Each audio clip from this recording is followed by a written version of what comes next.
Ladies and gentlemen, welcome back to the second Japan-Africa Public-Private Economic Forum, the plenary session. In English, we say welcome. In Kiswahili, we say, the people in the room help me, karibu. In Japanese, we say, yokoso. Yokoso, welcome back. My name is George Ndirango. I'll be your MC for today. I'm taking over from my able colleague Yvonne Okwara, who spoke earlier in the morning. I hope you enjoyed your lunch. We'll kick things off. We are very tight on time, and we'll make sure we get everything squared out and understand everything about today right as we move through the sessions. To begin with, we'll hear from 7 ministers of African countries. First up, I'm delighted to introduce His Excellency, Mr. Doihir Dol Kumal, the Minister of Foreign Affairs of the Union of the Comoros. Your Excellency, welcome. Excellence, Madame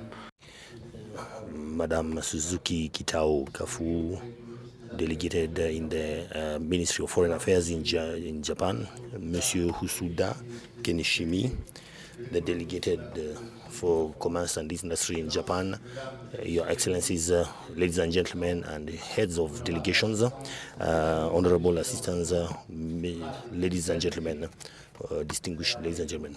Assalamu alaikum. I am very happy to present my country, the Union of Comoros, in this important meeting for the economic forum between Japan and Africa. I would like to take this opportunity to give my thanks to the government of Japan for having taken this opportunity to organize this meeting in this country that is also a friend, the Republic of Kenya. Ladies and gentlemen, since 2019, our diplomatic agenda was threatened by the COVID-19 and this economic harshness for our countries, because our countries were just started to coming from the consequences of this world pandemic. Now we have another economic crisis without precedence. World economies are now going through a difficult moment, especially for small countries that are going towards development that are in vulnerabilities, structural vulnerabilities.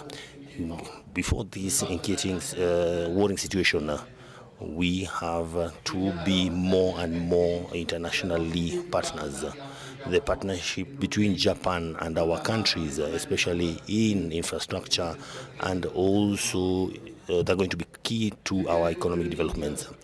What we have today as a community is an opportunity to deepen exchanges on ambitious perspectives that are pan-African to make our continent a zone of free exchange. So the role of this Japan in this is shown using the innovative initiatives that they have. The Comoros Union that is endowed with all many opportunities is within this cooperation dynamic for cooperation with an impetus on economic development using production and agricultural production, fishing and infrastructures, portal infrastructures. The blue economy and food security are in the middle of our preoccupations and issues, and the new economic opportunities that are in the horizon are going to help us to reorganize and redirect our priorities at this moment. I am confident that the conclusions of this meeting are going to open the way to improve economic integration and investment by Japan in our countries. So to close, I would like to reiterate the commitment of my country, the Comoros Union, to get into the nations to guarantee partnerships that are win-win with Japan. Thank you very much.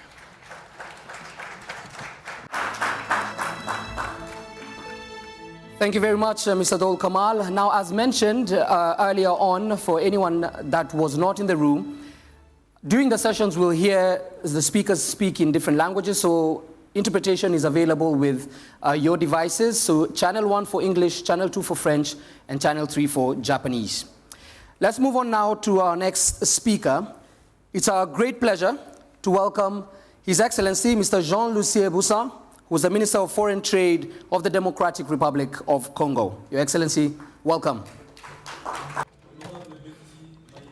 Honorable Betty Maina, in the Ministry of Development and Industrialization in Kenya, Mr. Osoda Kenishi, the Ministry of State in Economy and Commerce in Japan, Madam Suzuki Takako, the Minister of Foreign Affairs in Japan.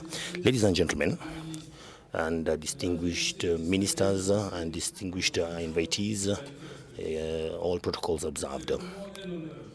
For me, it's a great honor to find myself here in Nairobi, the capital of the Republic of Kenya, who are our brothers, to represent my country, the Democratic Republic of Congo, for this forum, economic forum for public-private in Japan and Africa. Before everything, I would like to say thank you to the Minister of Industrialization in Japan and also for the industrialization in Kenya, who invited me to participate in this event. I would like to convey my thanks to the Kenyan and government and also people for the warm welcome and the generous hospitality that we have seen since we came in, and also for the excellent preparation of this meeting. This forum, using its objectives, is going to be within the opportunities that are getting more track from Japan and Africa.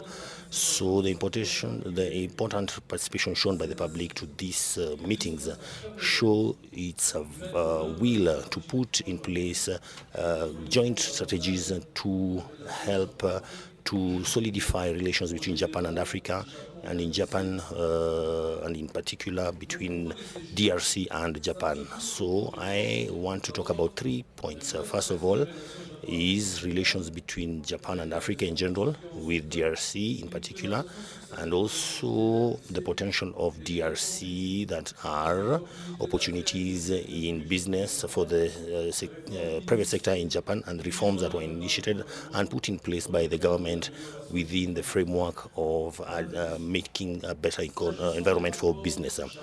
Giving the African-Japan economics and the partnerships between Japan and Africa show fundamental politics, and also to show the new locomotive for industrializations.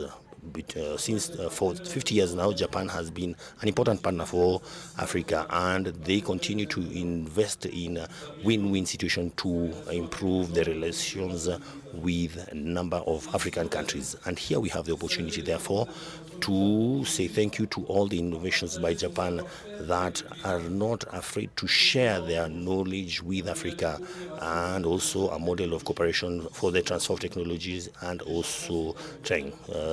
Japan has opened its country for training of our students here in Africa, and also in the putting in over for the free exchange zone. The Japan government has also tried to work in mutuality, and the Japan presents a lot of capacity in the economic department and finance and also the technology.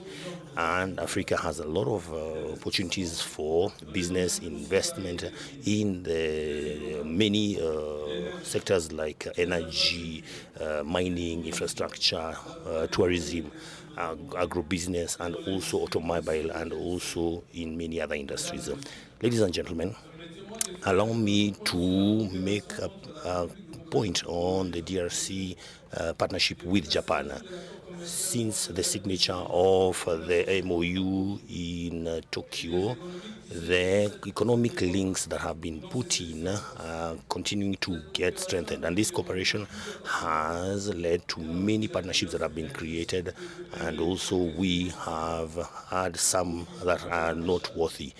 So we have the fishing, which allows for the access of the country for the Atlantic, so sector, health sector, and also the help to rural populations, and also development and construction of road infrastructure and health infrastructure, and training or technical training of professionals, and also professional integration. The last visit to Japan by the President of the Republic, Felix Antoine Tshisekedi, 7 months before he was put in power, shows the importance of cooperation between our two countries. And our presence in this forum shows the possibility to present the investment opportunities in Congo in the private and public sectors, and to show the will of the country to bring changes to make the business environment a bit more attractive. Before I finish, ladies and gentlemen, I would like to remind you that the DRC has a dynamic population and has about 100 million inhabitants that is composed mainly of young people that have a lot to offer in terms of labor, and that shows a lot of potential and opportunities for investment in many sectors in Congo that are agriculture with 80% of the terre that is arable, and agrobusiness. We have fishing and also livestock management, tourism, green economy, energy industry, and DRC has a national directional plan that has 58 billion that has been invested in that. Road infrastructure and also rail infrastructures, mining, transport, communication, textile, pharmaceutical products, and this shows how DRC is a good investment destination. In addition, DRC has today in innovation sectors for the investors in Nippon for our two countries, and in this we have 70% of cobalt with an annual production that has about 100,000 tons, and also has 58 tons of reserve in cobalt in the world, and that is 2/3 of the world reserves. DRC is also playing the big role in renewable energies, and this transition needs the development of new production capacity and also transformation of all this cobalt, and also at the heart of this to be able to add the value chains of batteries. And it is now recognizing that production of cars in DRC can be done by the Japanese, and in particular electric vehicles. Ladies and gentlemen, I want to show you and tell you that since 2009, DRC has a national strategic plan for development, and the principal objective is to have sustainable development and also force to reduce poverty and also inequalities. And in this, my government shows that it is to the private sector to create reach so that the public sector can roll regulatory role.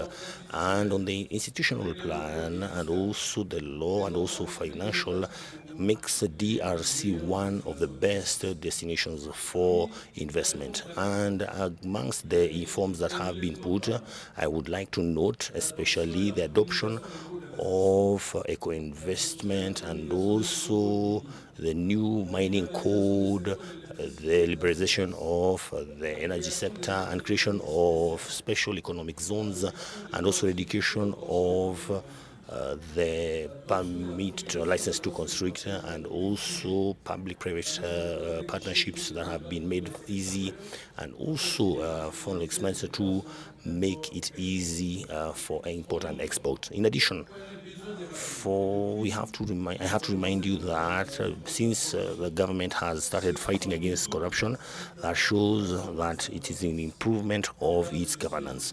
Ladies and gentlemen, distinguished guests, I would like to also inform you today that under the leadership of Felix Antoine Tshisekedi, the head of the state, and what I have just talked about, DRC shows that it is an ideal destination for Japan.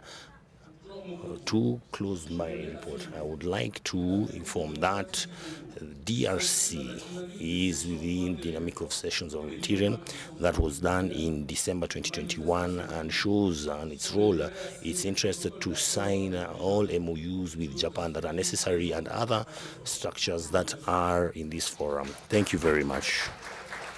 Merci, Excellence. Thanks for giving us the lay of the land and possibilities for partnerships and future business between DRC and Japan. And now it's our great pleasure, moving on, to welcome His Excellency Mr. Kasahun Gofe, State Minister of Trade and Regional Integration for the Federal Democratic Republic of Ethiopia. Welcome. Good afternoon. Your Excellency Ms. Betty Chemuta Maina, Cabinet Secretary of Industrialization, Trade and Enterprise Development of Kenya. Your Excellency Mr. Kenichi Hosoda, State Minister of Ministry of Economy, Trade and Industry of Japan. Your Excellency Ms. Takako Suzuki, State Minister of Ministry of Foreign Affairs of Japan. Dear participants of the second Japan-Africa Public-Private Economic Forum, ladies and gentlemen, it's a great honor and a privilege to me to join the second Japan-Africa Public-Private Economic Forum. On behalf of the government of the Federal Democratic Republic of Ethiopia and I myself, allow me first to express my gratitude as well as my deepest appreciation to the government of Japan for gathering African ministers to discuss on Africa-Japan relations on the theme of innovation, integration, and industrialization. Ladies and gentlemen, Africa is the world's second fastest growing region, experiencing an average annual gross domestic product (GDP) growth of 4.6% for the period between 2000 and 2019. Real gross domestic product in Africa was 2.1% in 2020 and is projected to grow by 3.4% in 2021. Trade has driven much of the growth in Africa's economy in the early 21st century. However, the COVID-19 pandemic is challenging African countries. It creates a loss of about 5% in public revenue, and the total merchandise exports shrank by about 17%. I believe this Japan-African Public-Private Economic Relation Forum shows the interest of the two sides, Africa and Japan, to work cooperatively in the economic sectors as well as to tie the business communities for the sake of their common benefits. Therefore, the governments of Africa and Japan should create a platform to connect those skillful and well-experienced Japanese companies and technologies with the massive resources in Africa. This forum is the main mechanism for strengthening the linkage of African and Japanese investors and encouraging them to work jointly in different investment and service sectors, which in turn helps two sides to be benefited. On the other hand, Ethiopia's recent political and economic reforms have further broadened the opportunities for mutually beneficial collaboration between these two countries. Excellencies, ladies and gentlemen, allow me to say a few words about innovation. Japan has well an advanced information communication technology experience, technology-intensive industries. Africa needs to draw the lesson of Japan on how its small and medium industries shifted to large-scale industries and what mechanisms and approaches it has used to transform its economy in general. In Ethiopia, built industrial parks, including IT parks in different parts of the country. Therefore, the government of Ethiopia is committed to facilitating conditions for Japanese innovation and work-lovers business people to engage in investment areas, particularly in information communication technology sector. Closer integration with our brothers and sisters in Africa has been a long-standing objective of the government of Ethiopia.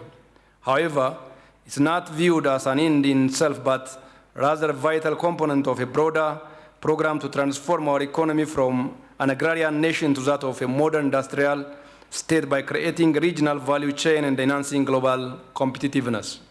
In general, it can be said that the African Continental Free Trade Area initiative is aimed to shift the gear for an overall economic growth and industrialization efforts in parallel to the Africa Union Agenda 2063. The Africa we want, at this juncture, I would like to reaffirm Ethiopia's unwavering commitment to the African Continental Free Trade Area process and the constructive engagement in the implementation without ignoring the role of international communities, including the Japanese government. Excellencies, ladies and gentlemen, The world reached the fourth industrial revolution, which described the blurring of boundaries between the physical, digital, and the biological worlds.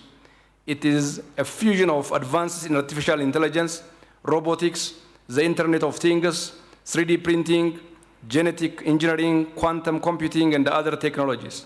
It has also the potential to raise global income levels and improve the quality of life for all human beings.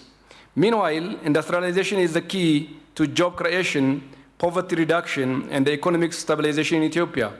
We know that this can lead to sustainable and inclusive growth. Currently, the government of Ethiopia is implementing a holistic macroeconomic reform program known as Homegrown Economic Reform, which ultimate goal is job creation, inclusive growth, poverty reduction, and creating the path to prosperity.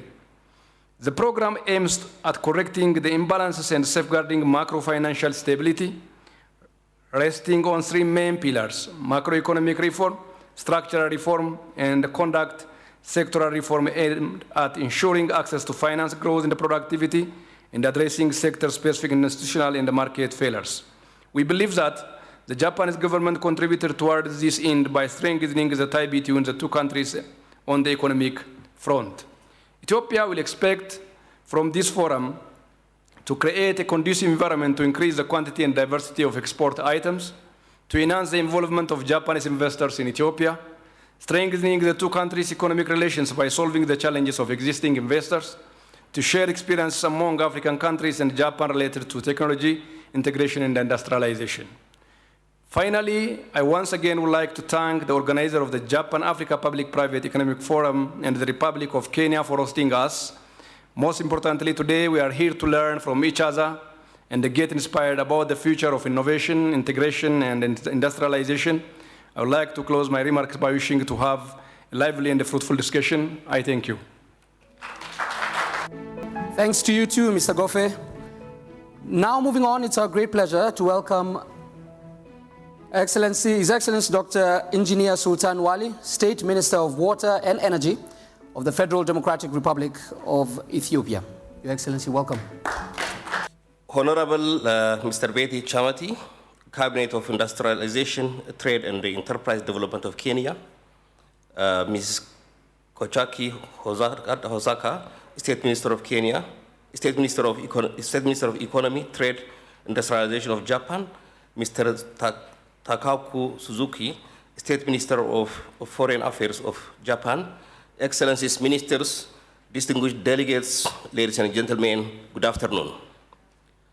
On behalf of my ministry and the Federal Democratic Republic of Ethiopia, it is a great pleasure for me to join the Japan-Africa Public-Private Forum in our good neighbor Kenya and the beautiful city of Nairobi.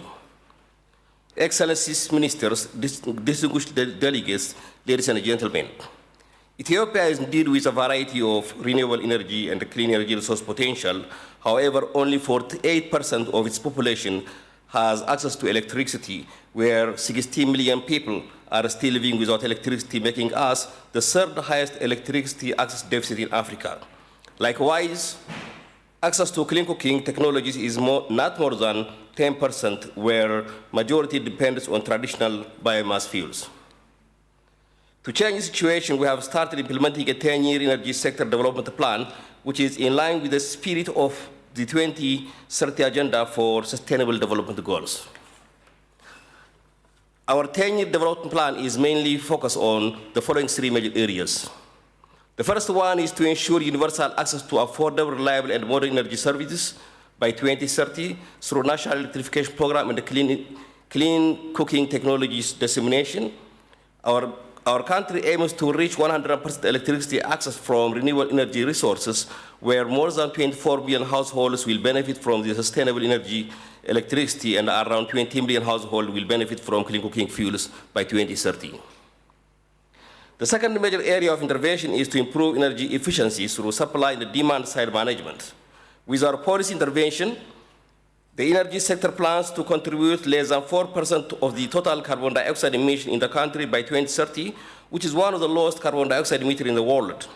Among energy consuming sectors, The transport sector will also reduce the demand for petroleum through leapfrogging to green mobility solutions, including electric rails, electric cars, non-motorized transport, biofuel-powered cars, and airlines. This clean energy transition will help us to maintain our national determined contribution target based on the Paris Agreement. As part of the nationally determined contribution, the government of Ethiopia has launched the Green Legacy Tree Planting Initiative in 2019. This initiative has been initiated by His Excellency our Prime Minister Dr. Abiy Ahmed to curb the effect of climate change and desertification. Hence, for the last 3 consecutive years, Ethiopians have planted more than 60 billion seedlings. The last and the third area of our energy focus is to expand our power sector infrastructure for regional power trade and exchange in order to realize win-win and the mutual benefit of the renewable energy resource potential which we have in the Eastern Africa region. Accelerating the construction of energy interconnection will promote cross-border and inter-regional integration, will also ensure reliable and affordable supply of clean energy as a driving force for industrialization and regional development integration in Africa.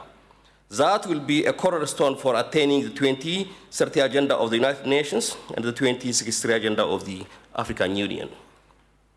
Your Excellencies, distinguished guests, ladies and gentlemen, the financing requirement for Universal Energy Access Program alone is estimated at more than $1 billion per year, which will be a major challenge for our country, although some part has been so far financed by development partners. Therefore, mobilizing additional investment for the clean energy transition is very crucial. Hence, to facilitate and mobilize the private capital, we have recently established public-private partnership programmation whereby future large-scale renewable energy generation will be developed by the private sector via independent power producers. We are also preparing power sector reform roadmap, which will include further restructuring and a liberalization of the wholesale and retail electricity markets. We have also placed a new investment policy, a new investment law, which is explicitly designed to encourage foreign direct investment in our energy sector. Your Excellencies, distinguished delegates, ladies and gentlemen, on this occasion, I would like to emphasize that there is a need for we Africans to pool our resources and enhance regional cooperation and integration in order to improve international competitiveness by making energy services available at competitive prices. Accordingly, regional integration shall be an action priority in our region. This Japan-Africa Public-Private Economic Forum is very good opportunity and a platform to strengthen our cooperation with Japan in the area of innovation, green digital infrastructure, financial situations for our integration and industrialization in our region. Finally, I would like to congratulate the government of Japan and the government of Kenya for organizing this very important forum, which will further strengthen the Japan-Africa cooperation. I thank you all. Your Excellency, Dr. Sultan Wali, thank you very much. And now, please allow us to welcome on stage Honorable Dr. Matthew Opoku Prempeh, who is the Minister of Energy of the Republic of Ghana. Thank you, Cabinet Ministers from Kenya and Tokyo, for hosting such Japan-Africa Relations Conference. Distinguished ladies and gentlemen, invited guests, it is a delight to join this important plenary session on this public-private economic forum here in Nairobi in Kenya. And I bring you warm greetings from the President Akufo-Addo and the government and the people of Kenya. For us, we are about hosting our brother president when the sad news happened in this country. And we convey our heartfelt condolences to the president and the people of Kenya. For many years, Africa has enjoyed a warm and cordial relationship with Japan. And several important partnerships in various fields of endeavor have emerged from this relationship. In several ways, the Japanese economic model and the country's successes continues to inspire. And on this continent, we are acutely aware of Japan's important role, not only in Asia, but on the global stage. In Ghana, the power sector is a key passion of government because we believe it is critical to our industrialization agenda. The Japanese government, through its development cooperation agreement with the government of Ghana, has provided financing and technical assistance support to the energy sector of Ghana in the last 30 years, particularly in the renewable energy sector in Ghana. The following projects have already been undertaken. A project for the introduction of clean energy by the Ghana government, construction of PV systems in the Noguchi Memorial Institute for Medical Research, construction of PV systems for various secondary schools in Ghana, providing of substations in the northern part of the country and switching stations, renewable energy-based mini-grid electrification projects that the Japanese government has funded, increased access to clean cooking, and investment in woodlots, all in the Republic of Ghana. Ghana looks forward to a closer strategic relationship with Japan in the renewable energy sector in the times ahead, and we are confident that this will come to fruition. Ladies and gentlemen, as the global conversation pursues the subject of energy transition, Ghana remains committed to increasing the proportion of renewable and clean energy in the national energy generation mix by harnessing alternative energy options to ensure that the expansion of low-carbon energy in our economy. We have pursued several initiatives in this direction and have already begun a nationwide conversation on energy transition with a view of developing a national energy transition plan. Cleaner energy provides immense opportunities for investment, which in turn means innovative financial solutions. Ghana believes that Africa must leverage on her vast natural resources for clean energy and work collectively and strategically to ensure that our people derive the maximum benefits from these. We in Ghana need partnerships for making our transmission and distribution systems more efficient and smart, including metering.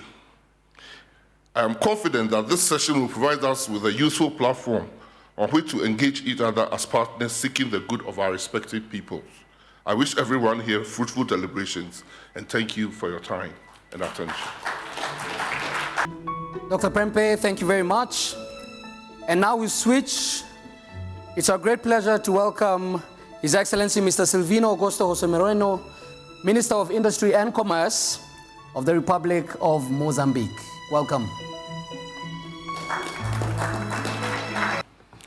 Your Excellency, Cabinet Secretary of Industrial Relations, Trade and Enterprise Development of the Republic of Kenya, Your Excellency, Minister of Economy, Trade and Industry of Japan, dear colleagues, ministers, ambassadors, excellencies, Mr. President of the Japan Foreign and Trade Organization, distinguished presidents of business organizations and associations, distinguished participants and guests, ladies and gentlemen, good afternoon.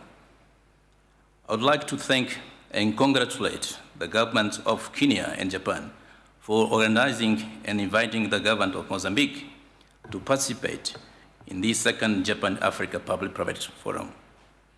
I also want to create and express our appreciation and gratitude to the former Prime Minister of Japan, Mr. Shinzo Abe, who in 2016, knowingly and strategically, here in Nairobi, announced the establishment of this platform with a view to accelerate the economic growth led by the private sector, encouraging new business opportunities between Japanese and African companies.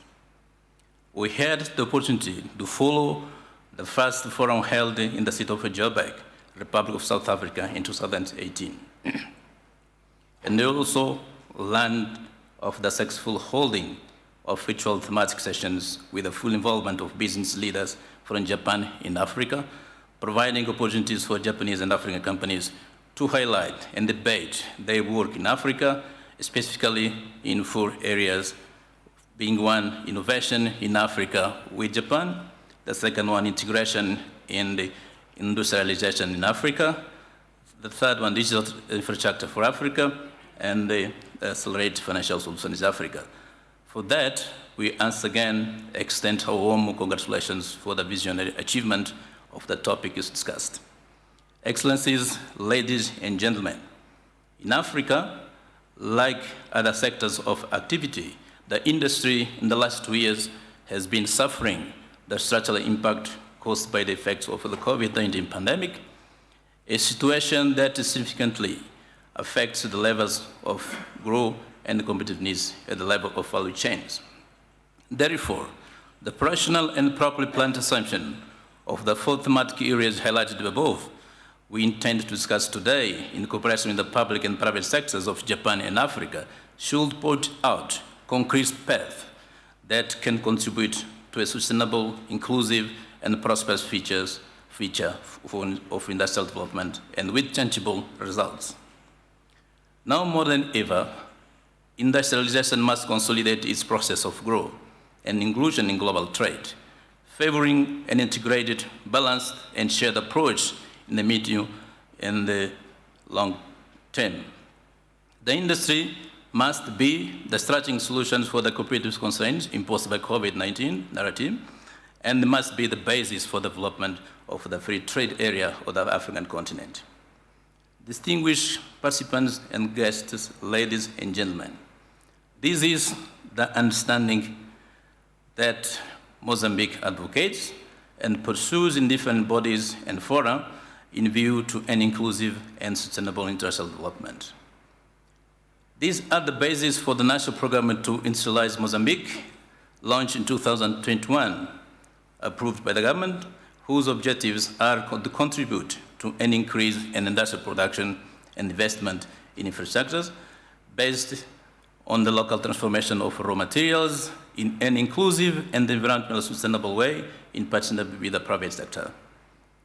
PRONAI, the program of industrialization in Mozambique, in addition to involving construction projects such as the process in industrial towns and import substitution, promoting local content, relying on innovation, digitalization, research, and the competitive business environment, also defines local product integration with global value chains through niche exports with added value and capitalization with external investments.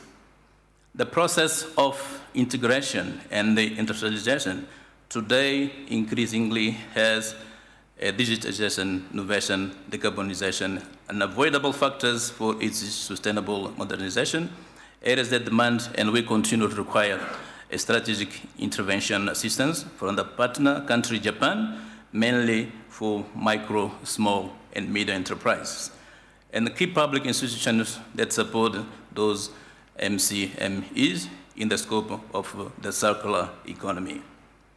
The consolidated process of economic integration in Africa, in addition to having the trade protocol, is an instrument of force, has also made the usage of the sovereign experience of the member states, which has allowed the consensus to be reached on some objectives results, namely the industrial development based on demographic dividends, economic growth, productivity, employment generation, business and private investment environment, innovation and technology, digitalization, transformation of national primary products, giving priority to infrastructure support and import substitution. Business partnership through local content and the effectiveness of public-private dialogue, including with development partners. The professionalization and modernization of micro, small, and medium industry as an expressive axis of regional and continental productivity inclusion. Dear guests and participants, ladies and gentlemen, it is within this framework and following the debates that took place around the four strategic themes whose results will be shared today, hoping they can contribute through models of technical assistance and productive financing with agreed effectiveness, always with privilege to the local identified priorities, regionally and continentally. I thank you very much for listening to me, and I do apologize for my English accent. English is not our language, our main language is Portuguese, so we try to get by in this forum. Thank you very much. Thank you very much, Mr. Moreno. Very audible as well. Never mind the accent, very audible as well. Thank you. So now we are on the tail end of speech session 1. Before we move on to a bit more conversation on a different side, I'll explain exactly what it is. But to wrap us up with speech session 1, it's my great pleasure to welcome Honorable Agok Makur Kur, Deputy Minister of Finance of the Republic of South Sudan. Mr. Kur, welcome. Excellencies, delegate, distinguished guests, ladies and gentlemen. On behalf of the Republic of South Sudan and Ministry of Trade and Industry, delegate, and my own behalf, allow me to thank the government of Japan with the government of Kenya for inviting South Sudan to participate in a high-level meeting whose objective is to promote cooperation in the field of trade and investment in 4 thematic areas: in innovation, integration, and industrialization area, and delegate infrastructure and financial externalization. Excellencies, distinguished guests, ladies and gentlemen, the Japan-African Public and Private Economic Forum is important to creating opportunity to share experience and highlight challenges, seek policy, particular solution to enhance, participate, and increase investors' confidence on the forum for 4 area Africa enrich updated natural resources. We recognize Japan Development Assistance, JICA. JICA given South Sudanese many support, so it is an opportunity today to appreciate you, and you are welcoming to give a support to South Sudanese. Excellencies, distinguished guests, ladies and gentlemen, the government of South Sudan acknowledge that these 4 thematic components select for this forum and relevant and create to resolve the current social economic challenges facing African countries. It is my wish that this forum come up with a more concerned recommendation and provides that Japan and African government can implement to enhance cooperation. Excellencies, distinguished guests, ladies and gentlemen, the Republic of South Sudan is a member of East Africa bloc and waiting has observed studies at WTO members of G7, being a place with economic natural resources we value and grasp these opportunities as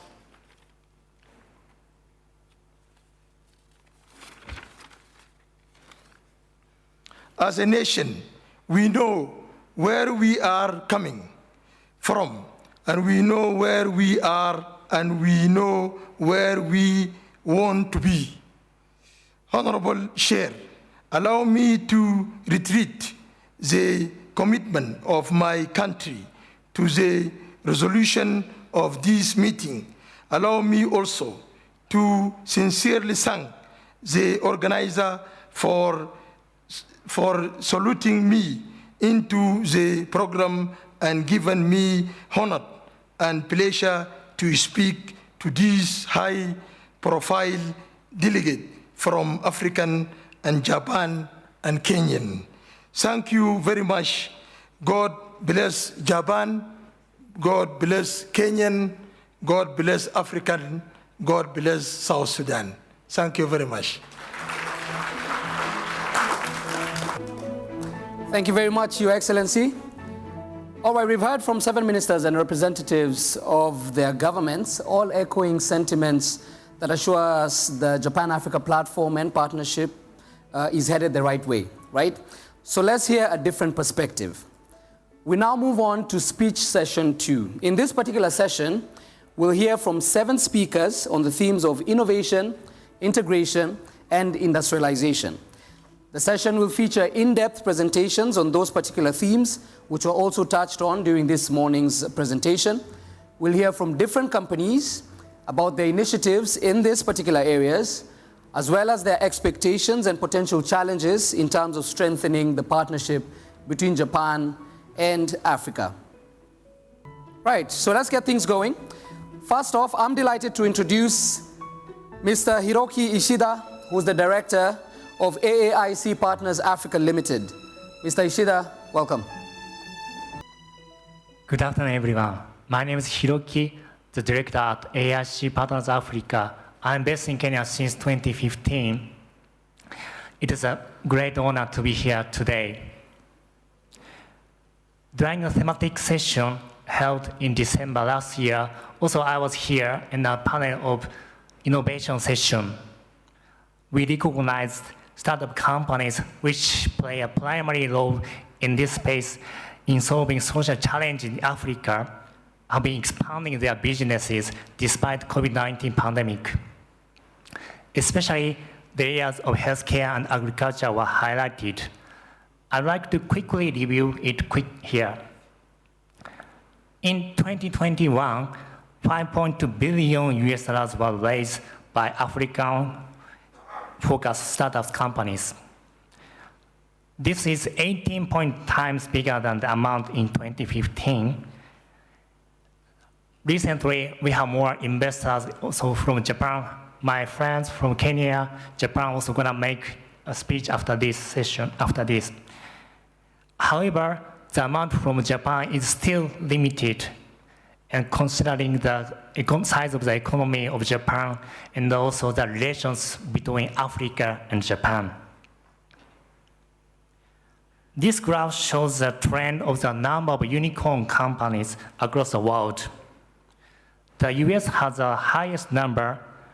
Africa had only 9 last year, which is still a small number, but same with the number of India 4 years ago. And now India, which has the third largest startup ecosystem globally. So Africa has a potential, we believe it. As AIC, we believe Japan needs growth, but Japan cannot do it by itself. We have to grow together with African continent, which has realizing the high growth.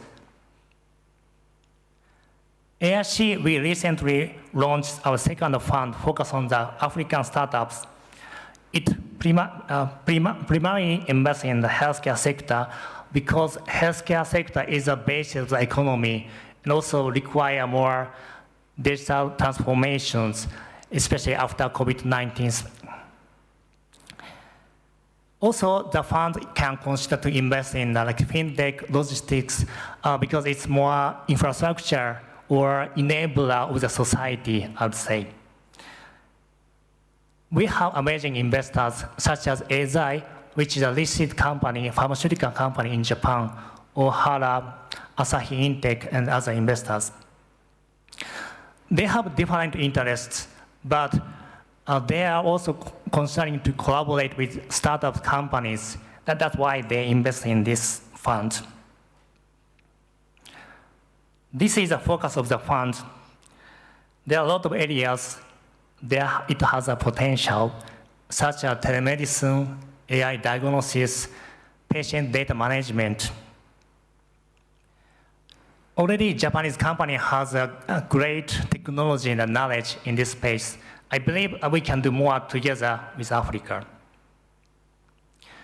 Lastly, I would like to touch the government aspect. Of course, the Japanese government can consider to invest in the startup companies directly or indirectly through the funds. But aside from the investment, there are a lot of space we can collaborate with startup companies. Last week, I was having a discussion with the founder of the health tech company, which is a kind of marketplace. They connect suppliers and end users. And what they have is data.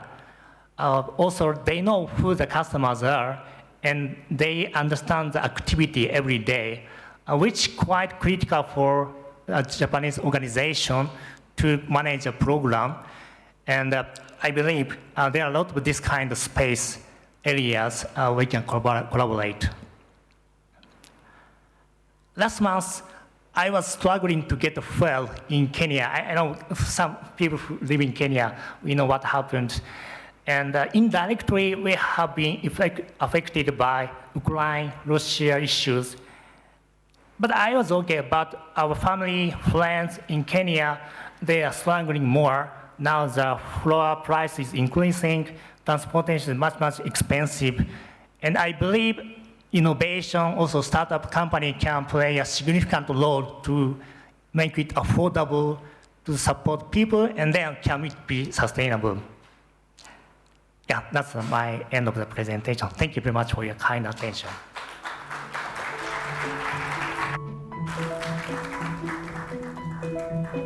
Right, thank you, Mr. Ishida. We also encourage all of you, if you're following anything and you find any slide interesting, you can always take a picture, post it wherever, or you can even tweet it out as you'd like. Now, it's our great pleasure to welcome Mr. Kohei Muto to carry on, the CEO of Double Feather Partners. Welcome. Hello, ladies and gentlemen. My name is Kohei Muto, the CEO of the Double Feather Partners. We're based in Japan, and we operate in Kenya, South Africa, Nigeria, and then also in Europe. We do venture capital investment, run acceleration program, and then we also support collaboration between corporates and then also startups. My friend Hiroki explained already, but last year, 623 companies, 623 deals happened in Africa in venture capital industries, and 528 companies raised capital of around $4.8 billion US. When you compare to 5 years ago, it's 2,000% increase. And around Nigeria, South Africa, Kenya, Egypt, Rwanda, Senegal, Ghana, those countries attracting a lot of capitals and also innovations, producing a lot of startup innovations. However, on the other hand, when you look at the inflow of the capital around the world to African innovation ecosystem, there is an interesting trends. Around 40% of the capital coming from the United States, mainly Silicon Valley, and 23% coming from Europe and also Middle East, and 20% coming from Africa, and only 8% coming from Asia, around 1% to 2% coming from Japan when you compare for the last 5 years. Japan is the third largest economy in the world by the GDP. Yet, there is a significant gap in providing risk capital in African continents. However, when you look at those colleagues and friends and corporates here, they are making a strong initiative, making a direct investment, supporting the innovation ecosystem, driving the economy through supporting innovation ecosystem in Africa. And then those gaps will merge and then also fill along the way. And our responsibility and our role is to bridge the gap out of our company, and we make investments across those 6 sectors. Those 6 sectors comprise of around 80% of the GDP by average in Africa. And those 6 sectors are mainly very strong in Japanese corporates, and they have established a strong track record and strong innovations business model. Therefore, there is a strong collaboration opportunities across those 6 sectors, we believe. And when we look at investments, we look for those 5 key elements. Namely, we would like to invest into future market leaders in the African continents, and we also want to invest and support and solutions that are applicable to ubiquitous social issues across the continents. We don't only invest into startups, we also provide and support young entrepreneurs and innovative business idea together with JICA. We are mandated by JICA to run a Ninja Acceleration program based in Kenya, and we would like to launch that, the 3rd and the 4th cohort later on in different regions. But for instance, one of our cohort company coming from Kenya, it's called SokoWatch or Wasoko. They were one of our first alumni, and then they just raised $125 million to support informal sectors across East Africa. And some of the investments we have made was that, for instance, Uganda, Safeboda, they do the two-wheel mobility, ride-hailing and fintech companies. And it was invested by one of the Google transactions, one of their first investments in African continent. We co-invest together with the Alliance and also Gojek from Indonesia. And we also invest into agricultural sector to support small to medium agricultural farmers to access to agricultural tractors in Nigeria and in Kenya, and also they operate in Southeast Asia as well as Latin American regions. We also invest into microsatellites as well as in the healthcare technology sector in Egypt, Jordan, Nigeria, and Middle East. And we invest in and we also support innovation ecosystem. We believe that innovation is a key driver of economical growth. Japan also went through the phase, and I think that Japan and Africa can be creating the strong collaboration opportunities and also close synergies to support innovation ecosystem. And if you'd like to be part of the journey, please feel free to contact us. Thank you so much. Thank you, Mr. Mucho. To carry on the conversations, it's a great pleasure to welcome Mr. Katsuhiro Nakagawa, Associate Officer, Chief Representative of Middle East and Africa Bloc, Chairman and Managing Director, Mitsui & Company, Middle East Limited, Mitsui & Company. Mr. Nakagawa, it's all yours. Your Excellencies and distinguished guests, ladies and gentlemen, thank you for affording Mitsui the opportunity to participate in this conference. My name is Katsuhiro Nakagawa, and I'm a Chief Representative for Middle East and Africa of Mitsui. I'm based in Dubai. Mitsui is one of the largest trading and investment conglomerates in Japan, with its main characteristics are: one is global networks, number two, diversified business domains, and number three, strong financials. Africa is an important and growing market for us, and we now have office in major cities across the continent, including Johannesburg, Maputo, Nairobi, Casablanca, and Accra. We are very focused in our investment approach, particularly in supporting energy demand in wind, gas, and solar. We want to help improve the quality of standard of living, ensure access to nutrition and agriculture.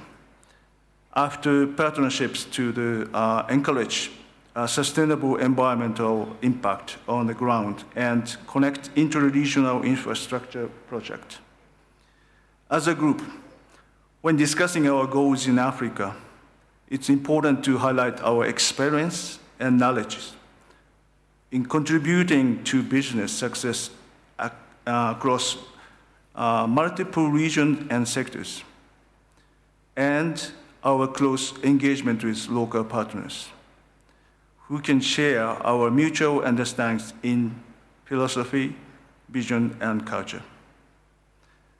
I would like to provide example of our innovative approach and how we created knowledge integration and help industrialization in different industries. It's showing the ETG coverage in Africa. ETG has an overwhelming presence as an agriculture trading company in Africa. ETG has established their own logistics network linking major hubs port and over 300 farms gates to secure the last mile connectivity with farmers or customers. In above mentioned ETG strengths and characteristics, we consider ETG to be a trustworthy local partner.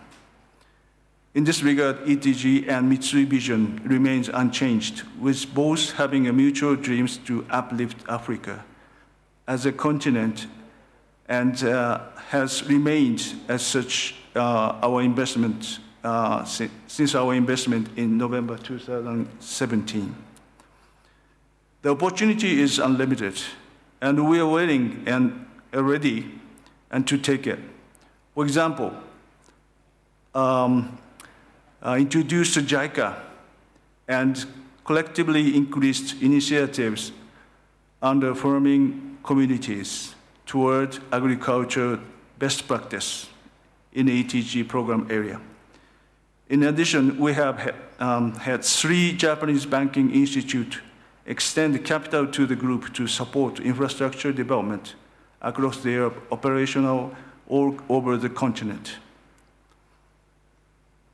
Mitsui has also played a fundamental role in extending its reach to 7 sub-Saharan countries via Vamala, which is ATG's fast-moving consumer goods subsidiaries, and which is focused on providing quality goods to African communities. For example, Mitsui helped build a sustainable value chain by introducing Egyptian manufacturer of those quality goods.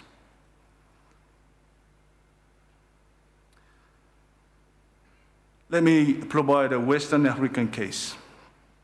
Mitsui had invested in Zalal since 2018. Zalal is Moroccan leading poultry producer and the operator of grain, feed, and broiler integration businesses. Through the project, Mitsui is working with Zalal to utilizing our business expertise and knowledge in operations accumulated in Japan to construct a supply system in line with expanding demand for animal proteins, contributing to food supply in North and West Africa, where the population growth is expected to drive growth in demand for animal protein. Furthermore, through the recent established relationship with Hendrix via our investment, we at Mitsui are committed to contributing to the further advancement of livestock and aquaculture industries. By co-working with Hendrix, we intend to help enhance breeding programs and contributing to setting the standard of substantial animal breeding in the global area. Finally, I touch on the Kenyan case. I would like to speak about our recent investment in startup company known as Komada. In December 2021, Komada is an Anglo-Forestry business company. The uniqueness of their business model is that they aggregate smallholding forestry, utilizing unused fallow fields of small farmers instead of having a large-scale plantation. I think that Mitsui could add value by bringing our industrial experience in other countries like Australia and Chile into Komada by utilizing our global network for marketing of their lumber products. We will work to help Komada to expand their business model within the African continent and other regions in the world like Southeast Asia. In closing, Mitsui will continue to the growth of African industries and economy. Thank you for your attention. It has been an honor to be with you all today. Thank you. Definitely a pleasure hearing from you as well. Thank you very much, Mr. Nakagawa. And now, it's our great pleasure to welcome Ms. Olivier Rachier, Acting Managing Director at KenInvest. Honorable Betty Minor, Cabinet Secretary, Ministry of Industrialization, Trade and Enterprise Development, ministers present, distinguished guests, ladies and gentlemen, I'm greatly honored and pleased to join you for this important Japan-Africa Public-Private Economic Forum with a focus on innovation, industrialization in Africa. Distinguished ladies and gentlemen, under the Global Innovation Index, Kenya is ranked as the third most innovative country in sub-Saharan Africa, after South Africa and Mauritius, and 85th globally. Kenya has a track record of recording high levels of innovation. Kenya has one of the oldest and most thriving innovation ecosystems in Africa and around the world, gaining recognition as East African Tech Node. Today, Nairobi is home to more than 30 tech hubs and incubators, giving space to developers, designers, researchers, and entrepreneurs to work on new technological solutions. Homegrown solutions such as M-Pesa for mobile money services, Hedy, an app for reporting violence, and the iHub, a technological innovation hub, have gained global recognition. Moreover, innovations in the agricultural sector such as Cfao, an agricultural information service, M-Farm, a market information service, and M-Soko, a platform for trading fresh produce online, have greatly improved productivity in the sector. Recent research by McKinsey suggests that Kenya accounts for about 25% of Africa's agri-tech startups. In addition, the government is building Kenya's largest technopolis, dubbed the Silicon Savannah, or the Konza City, which is a 5,000 special economic zone that focuses on innovation and research and development. The zone has already secured partnership with a tech South Korean university. These local inventions have given Kenya a reputation for developing digital solutions. The high internet penetration rate, fast internet speeds, the use of English as a national language have provided an attractive environment for development for digital entrepreneurs and investors. Supportive tech policies are helping in the development of infrastructure, creation of local content, and public-private partnerships. The country's large, educated, tech-savvy but unemployed youth population has attracted global multinational corporations to Kenya that have set up research facilities in the country that will continue to drive innovation. Moreover, market sophistication, facilitated mainly by ease of access to credit and investor protection, has given Kenya considerable advantage.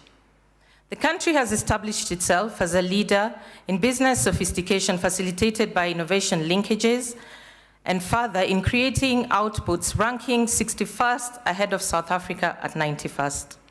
Ladies and gentlemen, industrialization is a common demand for African countries to accelerate economic development and transformation.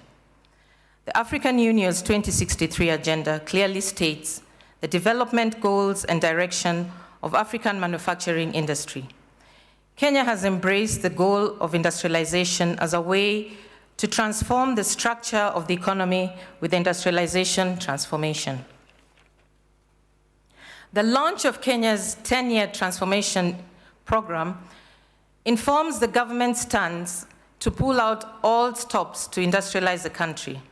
The program is aimed at boosting local production, expanding local regional markets, and taking advantage of the global niche markets. Ladies and gentlemen, technology is evolving, and so must we, almost at the same pace. The first industrial revolution was based on mechanization and steam engines. The second on the use of electricity and mass production. And the third on electronics and information technologies, resulting in a high-level automation in manufacturing. Now the fourth industrialization revolution is here with us, with albeit slow but gradual adoption in Kenya, characterized by the marriage of physical assets and digital technologies. It's taking automation of manufacturing process, for instance, to a higher level with smart autonomous systems capable of self-recognition, self-optimization, and self-customization. The main tools include Internet of Things, IoT, big data and cloud computing, autonomous robots, simulation and visualization models, and additive manufacturing. For the 1.8 billion global youth who today are aged between the ages of 15 and 29, this revolution significantly shaped their roles as the future workers, consumers, and competitors. Distinguished guests and fellow participants, Kenya Investment Authority, where I work, is dedicated to attracting and facilitating investments in innovation and also towards industrialization of the country. As an institution, our role is facilitation to ensure that investors in these areas of innovation and industrialization, among others, invest in the country and operationalize their investments. To facilitate investment, the government of Kenya has established a fully fledged one-stop center for investors under KenInvest. The center has officers from Business Registration Services, the Department of Immigration, Kenya Revenue Authority, National Environment Management Authority, Kenya Power, Special Economic Zones Authority, Export Processing Zones Authority. We also have a Japan-Kenya business dialogue with the Japan Embassy in Kenya and JETRO to address the bottlenecks that are experienced by Japanese investors doing business in Kenya. We have memorandums of understandings coming up between KenInvest and JETRO, Mizuho Bank, Toyota Tsusho, to foster collaboration and facilitation in investments. As an institution, KenInvest values innovation in its investment promotion and facilitation work. Thus, the authority has built digital platforms such as the e-regulation, e-opportunities, case management system, the FDI tracking tool to provide information transparently and efficiently to investors. The usage of these tools by investors is impressive and still growing. Ladies and gentlemen, in conclusion, once again, I'd like to thank you for organizing this forum and assure all investors considering investing in Kenya of KenInvest support. We shall work with you. We shall support you to realize your returns. I thank you. Thank you very much, Ms. Rashia. That's the Kenyan perspective. Let's hear now, welcome on stage Mr. Yusuke Yamamoto, the Regional CEO for Africa of Marubeni Corporation. Mr. Yamamoto, welcome. Good afternoon, Jumbo. Ladies and gentlemen, as I introduced, I'm Yusuke Yamamoto, Regional CEO for Africa of Marubeni Corporation. It's a great honor and pleasure to have this opportunity to make a presentation of what we are making a contribution for Africa at the fiscally first conference between Africa and Japan since COVID pandemic. I'd like to express my sincere appreciation organizing this real Japan-Africa Public-Private Economic Forum for both Kenyan and the Japanese government under still difficult situation. First of all, let me introduce Marubeni Corporation. Actually, a bit difficult to make a right pronunciation, but please remember Marubeni. Actually, I'm not sure if my pronunciation is right or not. But anyway, Marubeni is one of the biggest leading trading and investment-oriented conglomerate in Japan, like Mitsubishi, Mitsui, Sumitomo, Itochu, with more than 160 years history. Our current annual revenue is more than 70 billion US dollars and has more than 45,000 employees on consolidated basis. Its global network, its global networks has been extended through 133 corporate offices in 68 countries all over the world.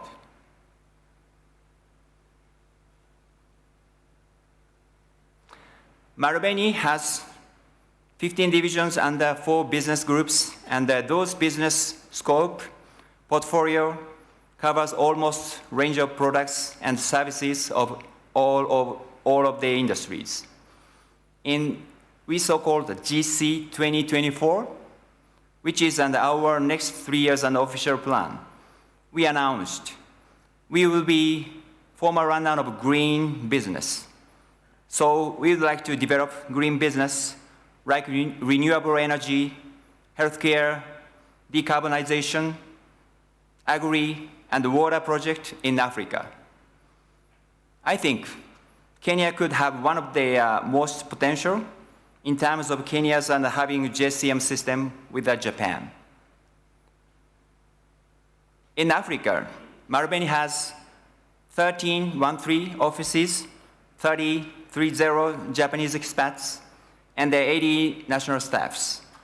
And we have been implementing business which are suitably contributing for people's needs there and the business environment of each country. This map shows Marubeni's strong presence in Africa. Today, I picked up and will introduce 3 representative businesses.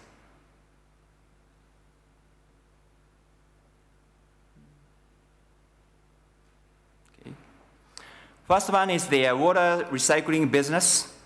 Marubeni has been engaged in the water utility business more than 20 years all over the world, including here in Africa. In South Africa, Marubeni, by the collaboration with the local municipality and the international partners, has been recycling and providing water of local manufacturers since 1998. Its water treatment capacity is 48 million liters per day. The second one is off-grid power business. This directly tackles problems of low accessibility of power in Africa. Marubeni has been acquired a stake as a strategic partner of Washer, Japanese startup company, in 2018. It currently operates in the solar LED business in Tanzania, Uganda, and then Mozambique. Their total beneficiaries are more than 5 million people. Thirdly, it's a project to contribute to industrialization. Marubeni completed 3 textile plant rehabilitation in Angola. The projects aim at the reviving textile industry and improving employment and situation in Angola. Today, we are still making a support in terms of technical and procurement of raw materials for keeping its operation to produce uniforms, shirts, towels, bed sheets, denim, etc., for not only for our local market, but for other African countries. Due to their time constraints, I introduced just 3 projects. However, Marubeni has strong interest, motivation to contribute to people and life in Africa with a partnership of government and local international partners by introducing Marubeni's expertise and experience we have been accumulating all over the world. Thank you. Asante. Very impressive portfolio. Thanks, Mr. Yamamoto. Now, it's our great pleasure to welcome Ambassador Denis Awari, the CEO of Cfao Kenya, to also give us their perspective. Karibu. Honorable Betty Maina, Cabinet Secretary, honorable ministers present, Your Excellencies, ambassadors present, distinguished guests, ladies and gentlemen. I'm sitting on the Japanese side, so I believe I'm speaking as a Japanese. I'm here to tell you about what Cfao is doing in a particular field. First of all, Cfao is a wholly owned subsidiary of Toyota Tsusho Corporation, and it runs all of Toyota Tsusho's businesses in Africa. It is a group with 160 companies in 35 countries in Africa, with distributors in the balance of those countries. Its main business is mobility in the automotive sector, from local assembly through to distribution. It has also got businesses in the healthcare domain, in FMCG, in renewable energy, in infrastructure development, and in technologies. Today, I'm just going to talk about the tech space. In 2019, TTC/Cfao set up a corporate venture capital fund dubbed Mobility 54 to invest in new mobility technologies arising from startups in Africa. Mobility 54, and the number 54 is significant because it represents the 54 countries of Africa, has invested in partners with innovative technology and services that are revolutionizing the mobility industry in Africa in a way that is tailored to the continent. It is investing with Africa, for Africa, and is helping to solve the social and industrial challenges on the continent with emphasis on building synergies arising from with our partners so as to provide them with a Pan-African footprint and a ready market to scale up.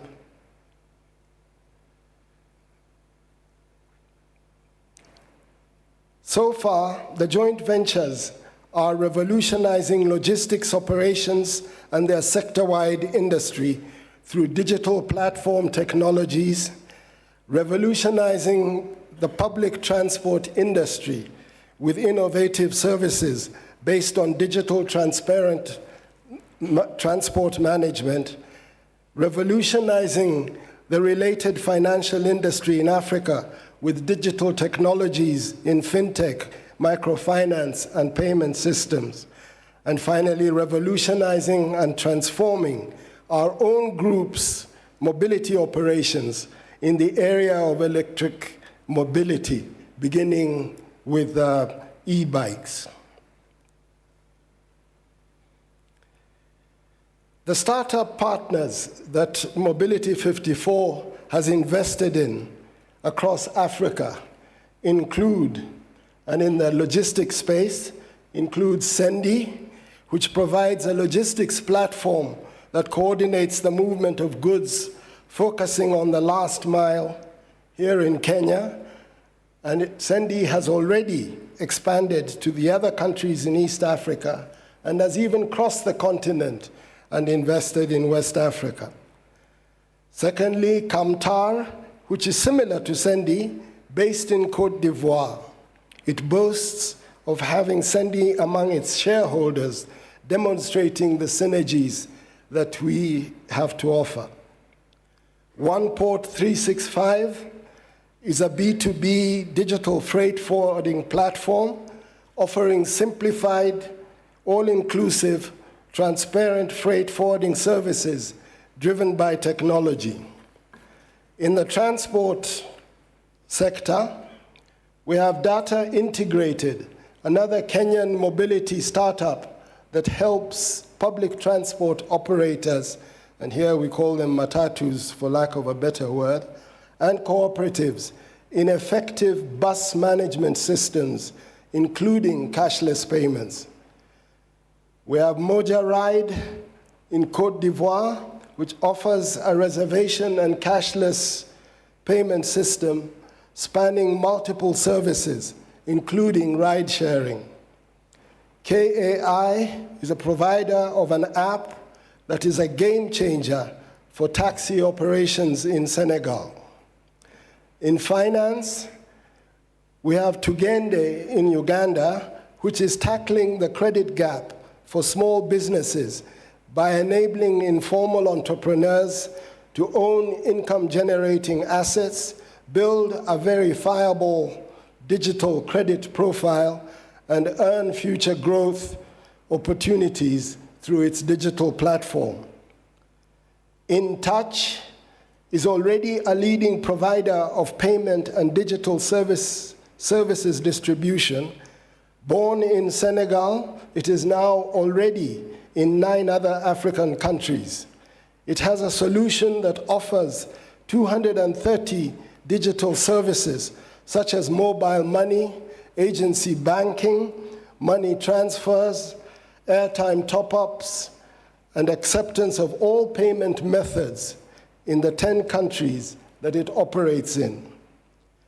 AI Care is a telematics insurance company that has developed in-house technology that uses the automobile driving data and driving behavior to calculate the driver's risk score and set their premiums accordingly, so that those who drive well are not penalized by averaging out, and those who drive badly, their premiums shoot up.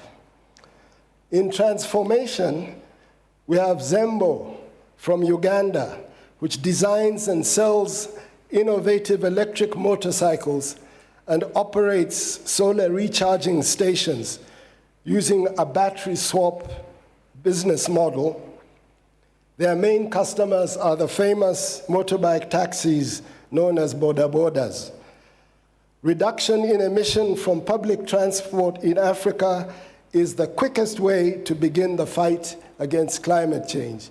And as we all know, the motorcycle taxis are the most frequent, and I was very surprised to learn that they actually provide 60% of public transport, especially in the rural areas. So far, we're in 9 countries with Mobility 54, but as I mentioned earlier, we're in all African countries as Cfao / Toyota. And we offer our network not only in these 9 countries, but in all 54 countries of Africa to our partners, in addition to our vast Pan-African customer base and our combined experience of 260 years between TTC and Cfao in Africa to help them scale up and become big businesses. We believe that this is a very good example of how Japan's valuable experience and technical know-how can be used to build an African private sector that is not only more dynamic, but also effectively integrated into the global market. Yes, we have had challenges, but we can state unequivocally that Africa has the innovators and Africa has the people who can make these innovations work. Thank you very much.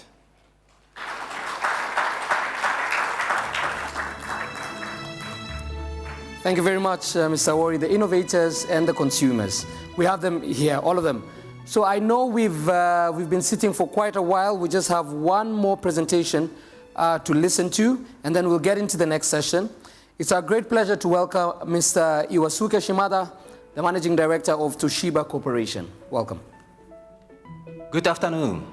So I'm Iwasuke Shimada, the Managing Director of Toshiba Africa.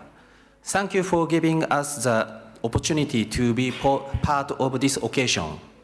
I want to talk about how Toshiba can contribute to Africa's sustainable development through our energy business.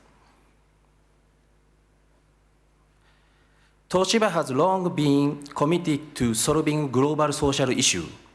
We are advancing the quest for carbon neutrality and resilient infrastructure, making full use of our strengths in energy, infrastructure, devices, and digital technologies to deliver solutions that only Toshiba can.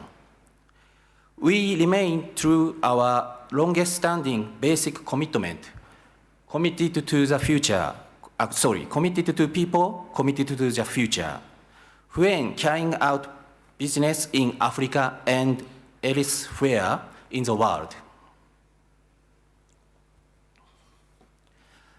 Among the products and solutions we provide in Africa, I would particularly like to talk about our involvement in geothermal energy development.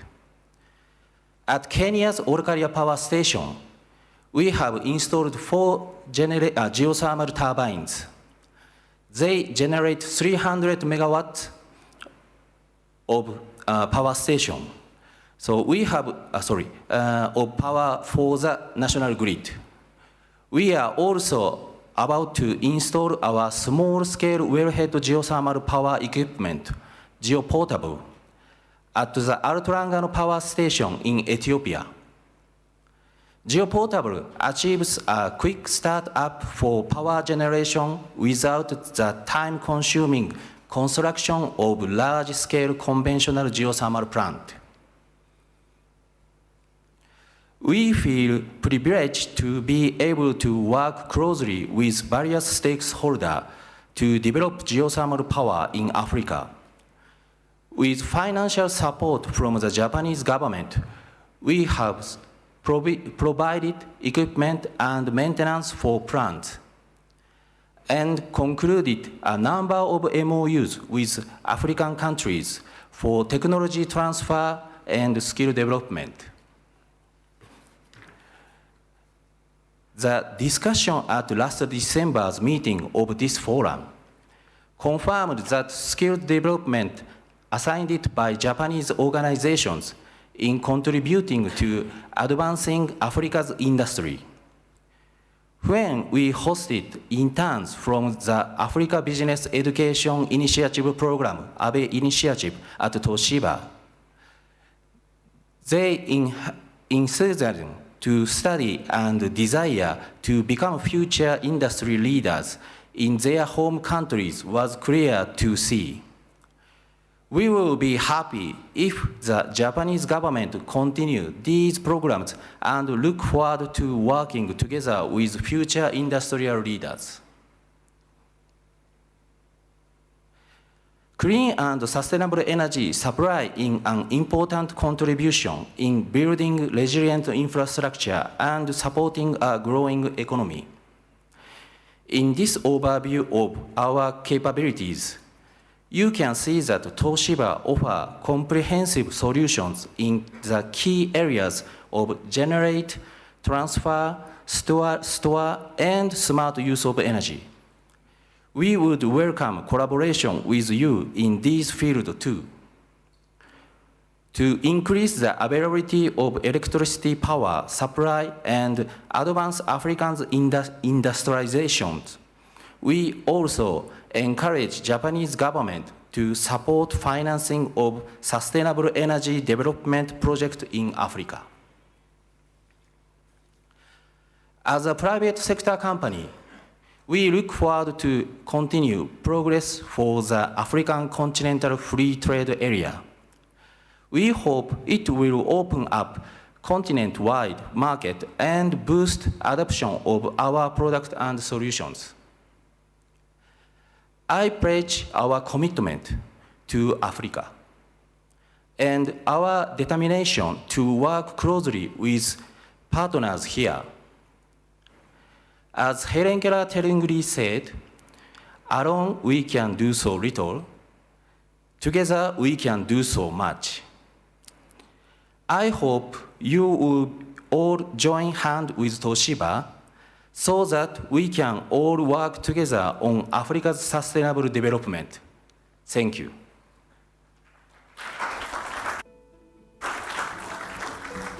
Thank you. Thank you very much. Perfect way to end session 2. I would like to thank all of the speakers of session 2, speech session 2 for their excellent presentations. Would like to move on to speech session 3. In this particular session, we'll have presentations on the themes of green, digital, and finance. These are key topics for the future in terms of deepening the economic relationship between Japan and Africa. We'll hear insights from the perspectives of both regions, so both Japan and Africa. We'll start off with a pre-recorded video presentation by Miss Elizabeth Njenga, who's the General Manager of Business Development of Kenya Electricity Generating Company PLC, KENGEN. Enjoy. Good afternoon, ladies and gentlemen, and welcome to our presentation on behalf of Kenya Electricity Generating Company. My name is Elizabeth Njenga, General Manager for Business Development, and I'll be presenting on green financing. Welcome. First, we take a step back and look at our generation mix at the national level, which comprises of 76% green energy and only 24% is fossil fuel based. In keeping with those statistics, ladies and gentlemen, we see that Kenya's generating portfolio comprises of 86% green energy and only 14% is fossil fuel based. Now we break down the green energy portfolio and we see that geothermal accounts for 39%, hydro plants account for 46%, and 1% is from wind generation, and the total of that is the 86% green renewable energy that is currently being managed by Kenyan. Now looking ahead, ladies and gentlemen, and because we are here to talk about opportunities for future partnerships, we do have some opportunities for green financing. And to start us off is Olkaria 6, 140 megawatt geothermal project. Now this project is ready for financing immediately because we have already completed the drilling program. The opportunities that exist for financing include feasibility study, engineering supervision, and EPC contracting, and an estimated budget of $300 million. Moving on with our geothermal story, we have Olkaria 7, 140 megawatts. Now the drilling efforts for this project is currently in progress, and therefore the opportunities that we have for green financiers includes financing the drilling program, feasibility study, engineering supervision, and EPC contracting, and an estimated budget of about $500 million, including the drilling program. We are still under geothermal-led strategy, and therefore we continue to scope more projects in the field of geothermal, and we have scoped an additional Carrier 8 project, 140 megawatts, and we are currently drilling in another field that we call Eburu. The opportunities for financing in these two projects is $300 million on the drilling program. And ladies and gentlemen, because we are very focused on our drilling activities, there is an opportunity to purchase an additional drilling rig at an estimated budget of $30 million. And yes, this is also a very good opportunity for green financiers. It will help us unlock the green energy potential that is currently in the country, locked up in the geothermal field. Now, stepping a little bit away from the geothermal story, we're also looking at other forms of green energy. And we have prepared a 7-fork solar project with an estimated capacity of 42.5 megawatts. We call it the 7 Forks because it's sited within the same 7 Forks hydro project cascade. We have already completed the feasibility study. The opportunities here includes financing the engineering, supervision, consultancy services, and the EPC contract. Now, the estimated budget for this project is only $50 million. We're also looking at wind power projects, and we are currently scoping a 300 megawatt project in Marsabit, Loyangalani area, and we are currently undertaking a feasibility study. Now, our development strategy for this project is to implement it in a phased approach as demand for power evolves. And we anticipate that we'll start off with 100 megawatt as phase 1. The opportunities here include financing, engineering, supervision, consultancy services, and the EPC contractor.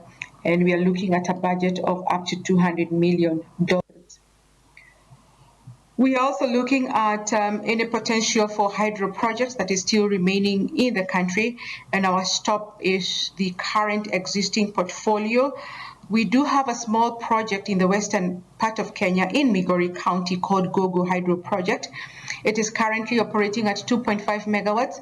We have done a feasibility study and we have determined that we can operate it to 8.6 megawatts. We have completed the feasibility study and therefore it is ready for financing at an estimated budget of only $30 million to cater for engineering, supervision, and financing a contractor. As you can see, we do have good opportunities that are ready for financing and that are of interest to green financiers. Thank you very much, and we look forward to engaging further as we close successfully the financing deals for this project. Thank you very much. A huge thank you to Ms. Njenga. So physically, we'll continue with the presentations. It's a great pleasure to welcome Mr. Tadao Saida, Corporate Officer, General Manager for Africa, Deputy CEO, Sumitomo Corporation, Middle East and Africa Group, Managing Director, Sumitomo Corporation Limited, and Sumitomo Corporation. Welcome.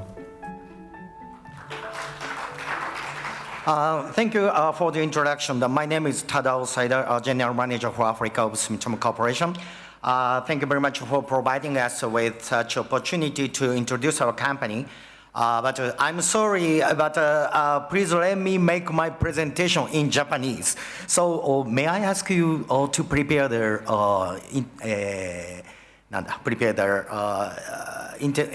translation tools before I start the presentation?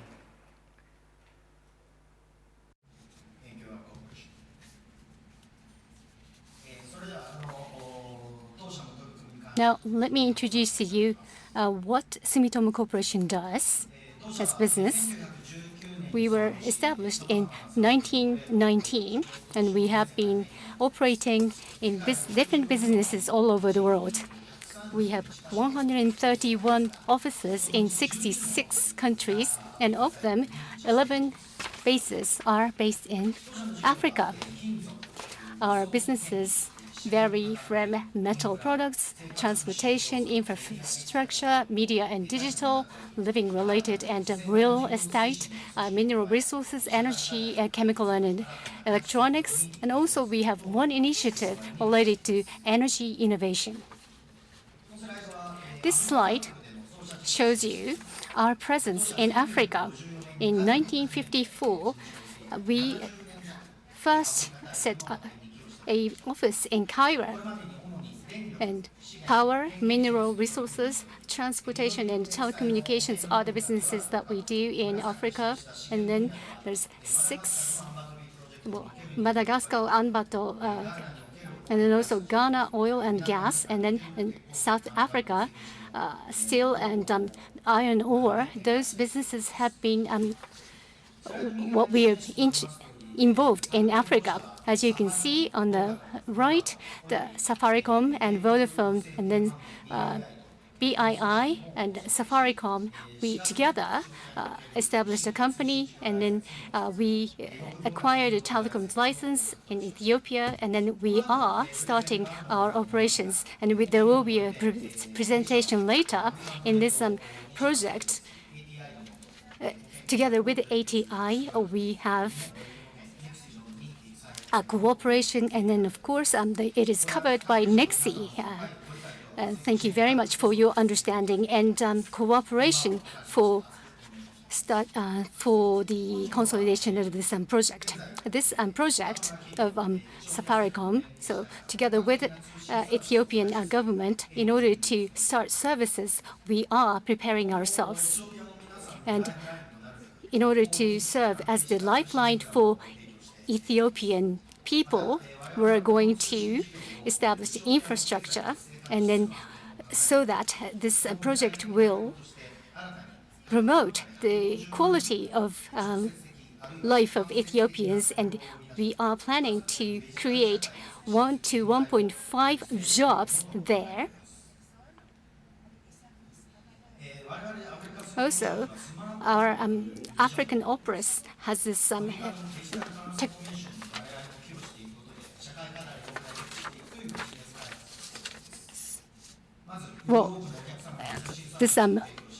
idea. We are going to help Africa together with Africa. And then, for example, mobile money service is what we have our eye on. So on this platform, agri, medical, education, electricity, we will be trying to solve all these social problems that are ripe in Africa. And solar home system, and also smartphone, M-Copa, and also PowerGen, which is those are the companies that we invest in Africa. So before the Ethiopian investment, we have always been involved in the telecommunications businesses in Africa. And at the same time, the Vodafone Group, which is the Ethiopian partner, we have many different MOUs in 2020. Their telecom services and mobile money services, together with our network, as I said, agri, medical and education, electricity, these social issues can be solved, I believe. Our Sumitomo Corporation, enriching, growing together with Africa. That is the slogan in Africa. So together with Africa, we are trying to improve the life of African people. And we are committed to this mission. And on the digital platform, we will develop different businesses. And then on the cooperations between the two continents, that's how we are going to contribute to the betterment of the business opportunities and also relationships between the two. Thank you. And thanks to you too. It's our great pleasure to welcome Mr. Yosuke Yamawaki, the partner of Verod Keppel Africa Ventures. Welcome. Well, ladies and gentlemen, because we have had so many fantastic speeches already, ninafikiri tuko na usingizi sana. Sana sana kabisa. So I will go a bit casual here. So please go casual too. Stay relaxed, take your jacket, remove your tie as you like. My name is Rio Yamawaki. I'm a partner of a venture capital fund called Verod Keppel Africa Ventures. It's a joint venture fund between a Nigerian private equity fund called Verod and a Japanese venture capital fund called Keppel Africa Ventures. It's a joint venture between Africa and Japan, which I think fits well with the theme of this conference. Today, I'm going to talk about problems, quote unquote. But before going into that, I want to explain what venture capital is. I believe you all know these companies. Google, Airbnb, Netflix, Tesla, the biggest tech companies in the world. And there is someone that's always behind the scenes to create these companies. That's venture capital. We provide capital in earliest stages to help them get off the ground, grow to what they are today. But there is something more. There's something that's essential to creating these great startups. That is problems. And this is the topic of my speech today. Let's take just real examples. Google, it was very difficult to find the right information on the internet because there was too many. That's why Google created an engine optimized to find the right information. Airbnb from San Francisco, it was difficult, impossible to find a hotel when there's a big conference. So they made a platform to connect homes. Netflix, people are upset about late fees. People are lazy, to return videos, but they have to pay double, triple fees because of late fees. So they created this system of streaming. So they all started from problems. What about Africa? Yeah, we have problems, quote unquote.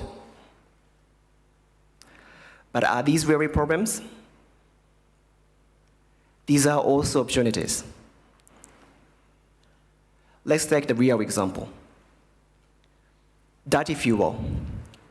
Still today, the majority of African households use dirty fuel, charcoal, for cooking.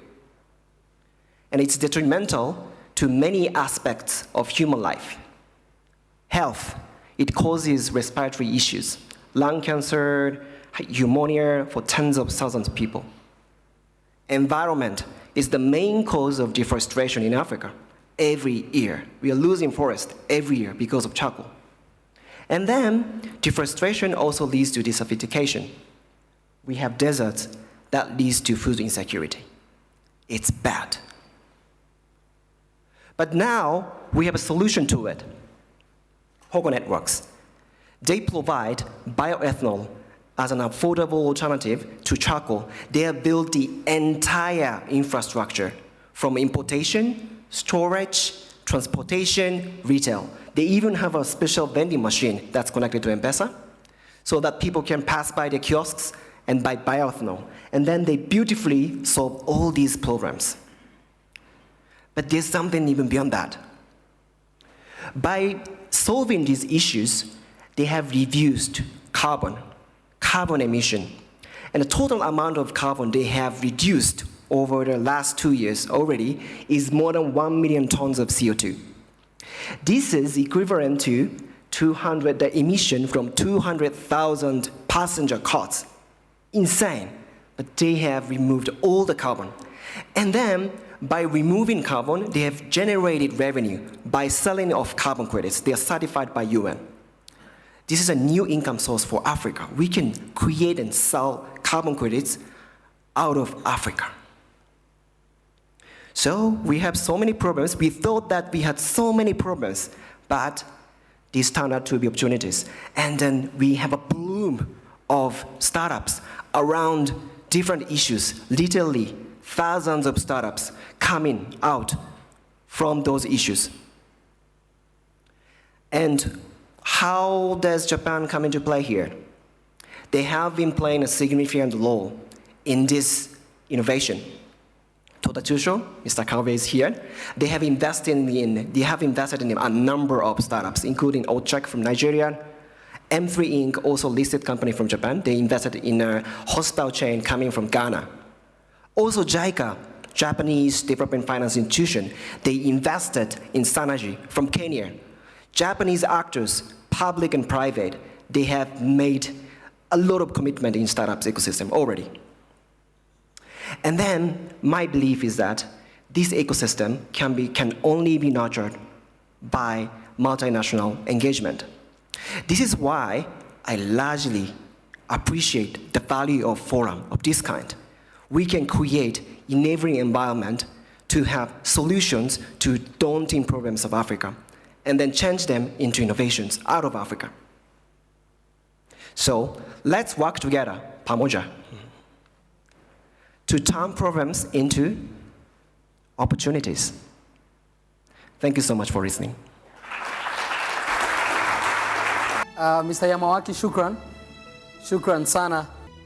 Okay, as we move on to the second last speaker, it's a great pleasure to welcome Mr. Hiroshi Maeda, head of the Paris office for Nippon Export and Investment Insurance. No pressure with the Swahili, no pressure at all. Thank you very much for easing my pressure.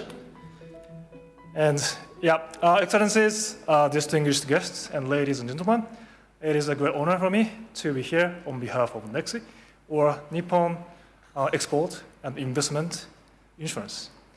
First of all, serving as a moderator at the last December's forum, I'd like to begin with a brief overview of the final session at the time. Here. The session was successfully attended by a variety of unique panelists along with African regional financial institutions. It was shared that further increasing the use of private finance is indispensable for solving social issues, economic and social recovery from COVID-19, and realization of sustainable society, including green and digital infrastructure in Africa. It was also shared that importance of accelerating financing solutions by introducing new financing scheme, as well as strengthening cooperation among African regional financial institutions and Japanese financial institutions as well. Additionally, several successful cases for expansion of trade and investment towards Africa was shared at the session. As examples of cooperation between African financial institutions and NEXI to work together, a loan facility to African Export and Import Bank, or Afrexim Bank, to finance healthcare field, and the establishment of Japan Desk in African Trade Insurance Agency, or ATI, were also introduced. Furthermore, a Japanese company, shared a recent investment in the pineapple business in Sierra Leone, which was jointly supported by International Finance Corporation, or IFC, Multilateral Investment Guarantee Agency, or MIGA, and NEXI, through loans and insurance. The session was successfully completed, serving as a platform where both parties in Africa and Japan could exchange views to encourage private investments in Africa. Next, I'd like to explain how NEXI can play an important role to make further commitment to the development and growth for African countries with related institutions. Since TICAD 7, we have focused on strengthening our support for Africa in cooperation with Japanese companies as well as African financial institutions. Our effort has been successful, with our underwriting volume in Africa having increased by almost double in just a year, from $3.3 billion in 2019 to $6.3 billion in 2020. LEAD initiatives, which NEXI launched in 2020, is a symbolic effort. We have been actively supporting projects with lead elements, such as achieving sustainable carbon neutrality, promoting Japanese companies' international businesses in the digitalization sector, and further strengthening partnership with foreign governments and companies with the aim of development of economy, security for natural resources, and food. The first underwriting through this initiative was a loan insurance facility for $520 million financing, extended by a Japanese commercial bank to Afrexim Bank. It was followed by an additional $207 million in March this year. This loan facility will ensure a stable procurement of COVID-19 vaccines and also support wide-ranging fields such as healthcare, sanitation, environment, education, and trade in African countries that are important and key markets for Japanese companies. Additionally, this April, NEXI has decided to underwrite reinsurance from ATI on investment in telecom services that Japanese company will start in Ethiopia. This is a first joint project between ATI and NEXI. Under the Memorandum of Understanding at TICAD 7, NEXI has worked closely and intensively with ATI. This project will contribute to sustainable growth in Ethiopia by Japanese companies providing high-quality services in the digital sector. Finally, the revision of the Trade Insurance and Investment Act in Japan last month enabled NEXI to acquire capital share of foreign trade insurance institutions. Working toward TICAD 8, combined with these efforts and measures, we surely continue to deepen our partnership with multilateral development banks and African regional financial institutions, aiming to provide solutions that accelerate Japanese companies' business in Africa. Thank you very much indeed for taking your time. Thanks to you too, Mr. Maeda. And now for our final speaker of this session, it's our great pleasure to welcome Mr. Manuel Moses, the CEO of African Trade Insurance Agency. Welcome, Mr. Moses. So, Honorable Betty Maina, Honorable Minister Suzuki, Honorable Yosuda, ladies and gentlemen, distinguished ladies and gentlemen, welcome, and thank you for giving me this opportunity to present ATI, the African Trade and Investment Insurance Agency. As you have heard from the previous speaker and the previous speaker that we are already working, collaborating between Japan and Africa. So, you can hear me? Okay. Sorry. So, who is ATI? So maybe let's start there. ATI is the premier institution created to promote investments and trade between Africa amongst itself and Africa with the rest of the world. This is a typical public-private sector partnership in its ownership. We are owned by 20 African states to date. On paper, all African states are eligible to join ATI. So during the day, I've met a few ministers of countries that have not yet joined ATI, and I hope that through this presentation, they will also enlist and join ATI. At the same time, we are also owned by other institutions like the African Development Bank, credit insurance companies from Europe and across the world. So we are typically a private-public partnership in line with the theme of today. Again, as part of the ticket process, as you have heard from the previous speakers, we did sign up a partnership, an MOU with NEXI. Under that partnership, we committed to promote trade between Africa and Japan by promoting actual instruments of trade. As you know, as investors who are in this room, what are you afraid of when you invest? You are afraid of change of regulations, change of environment. When you have traded, you are also afraid that maybe the investment or the trade that you have given might not come back. So, to give you peace of mind, to give the investor a peace of mind, we do cover that risk by giving our insurance. Naturally, for the Japanese colleagues, you know NEXI, so we are the NEXI of Africa.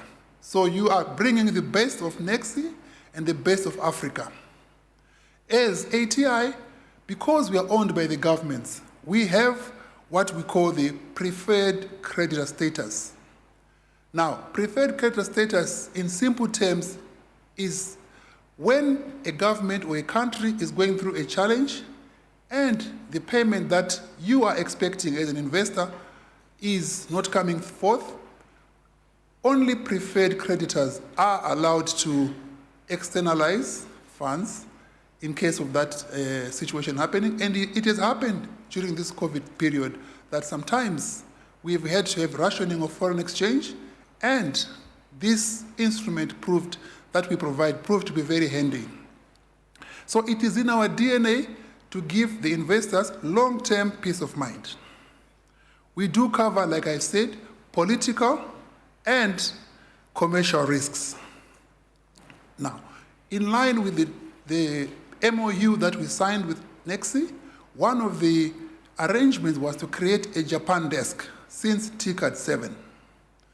Under that Japan desk, we have all the information about ATI, all the information about the countries that we operate in, so that our Japanese investors can quickly access this information, and this desk has proved to be quite useful to the Japanese investors.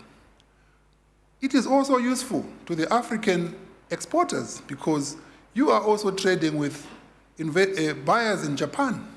We believe that through this desk, you can also access buyers in Japan, and should you be worried about a trade that you have exported to a Japanese company and you need insurance, we can also provide that trade insurance. We believe that this desk will continue to do business, more and more business. To date, we have seen transactions worth over $1 billion in terms of inquiries. Now, in terms of the transition to green, because this session is about green, digital, and finance, we are also committed to the low carbon transition. And we have a few programs that help to promote this initiative. For example, in Kenya, we did support the Lake Turkana wind project by covering the political and investment risks for the investors for that project. We have several programs that help to provide liquidity to investors focused on solar energy, renewable energy, and hydro. And you heard earlier on from the presentation from Kenjian, we will be able to provide our insurance services to such kind of products. Our standards are quite high. We do follow the International Finance Corporation's ENS standards so that we can really be credible. Some of our initiatives, some of our projects in Malawi have been recognized by people like the Africa Banker, where ATI was license, or rather given the award that we were the insurance, green insurance certificate for Africa in 2021. We believe that through these projects, we are also contributing to a greener and more sustainable Africa. We have a few projects that I can speak to. We also believe, for example, that in line with the public and private sector, you need strong public sector and strong private sector. To support the public sector, we have also arranged financing for a Japanese bank. We can move on. To support a loan to a country in West Africa that needed to finance its green agenda. With our products, it helped to comfort the Japanese investor or the Japanese bank that indeed, should things go wrong in their loan to that sovereign in West Africa, they will get back their money. We are also committed to social investments. Again, we did a credit enhancement for a loan to a sovereign, which enabled the sovereign to lengthen the tenor of financing that it would otherwise not get from the international markets. And it's another example of Africa partnering with Japan's financial sector. I did mention earlier on about the Lake Turkana wind project, which can come up on the screen. This is another example of behind the scenes, there's somebody, ATI, which provided comfort to the investors of this project, which turned out to be the largest wind project in Africa. So, ladies and gentlemen, we are also part of the digital economy. Behind all this mobile money, we are also providing our services and products to give comfort to all the ecosystem that is enabling the digital economy that is behind the M-Pesa and those type of related investments. So, ladies and gentlemen, really just in the interest of time, I know I am the last speaker, so you must be tired, but I wanted to just give you a sense and say we as the ATI are happy and promote the trade and investment between Japan and Africa. Asanteni sana. I had to try some Swahili also. Thank you.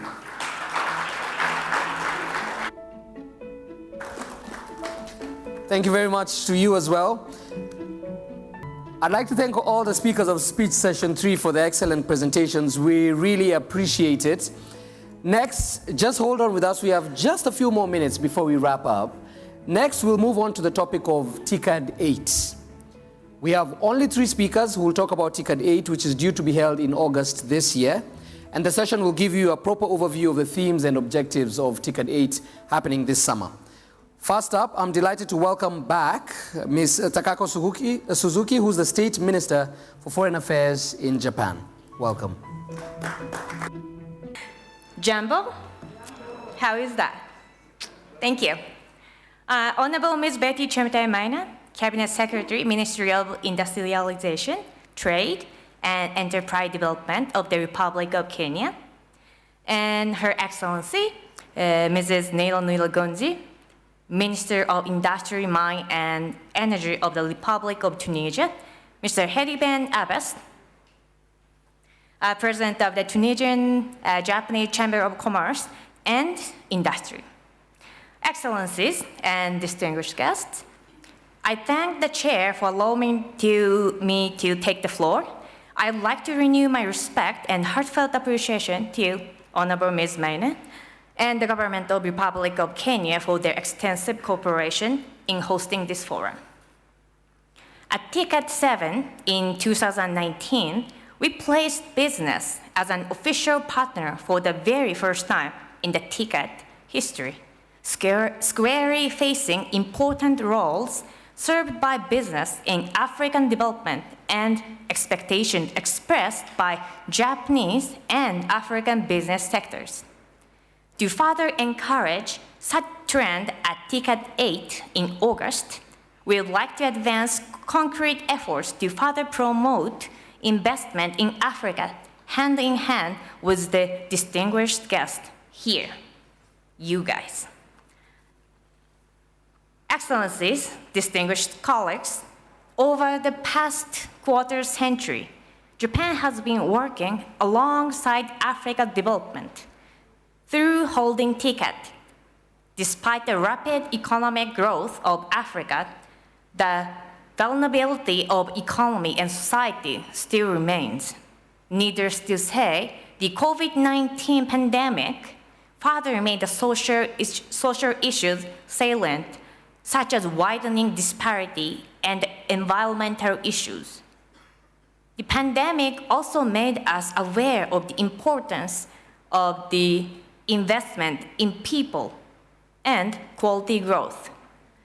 Against such a backdrop, including the situation of Ukraine, we would like to advance discussions that will promote business in Africa at TICAD 8 by focusing on the following 3 points. First, let us focus on thriving business that addresses social issues in Africa. Wondering if we could cast new light on old but new social challenges of Africa through leveraging digital technology. Such business have been sowing various seeds of attempts, hand in hand with each of you here today, and putting our heads together. The government of Japan supports startup business both in Japan and here in Africa. Second, we will support green business. The structural change to decarbonization is inevitable here in Africa as well. To turn such trend into a new driving force, we would like to support attempts to decarbonization in Africa through the efforts including expanding green-related Japanese business here in Africa. Third, it is also important to strengthen a free and open rule-based international economy system. We would like to cooperate in encouraging the African regional integration and, as an urgent challenge, addressing a development finance which does not comply with the international rules and standards.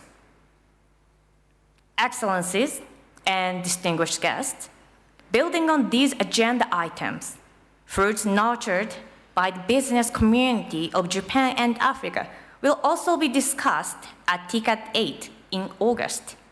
The government of Japan continues to be committed to supporting these endeavors. Thank you. Asante sana. Thank you. ありがとうございました。Thank you very much, Ms. Suzuki. We really appreciate it. At this point, it's a pleasure to welcome Her Excellency Ms. Nila Nouira Gonji, Minister of Industry, Energy and Mines of the Republic of Tunisia. You're welcome, Your Excellency.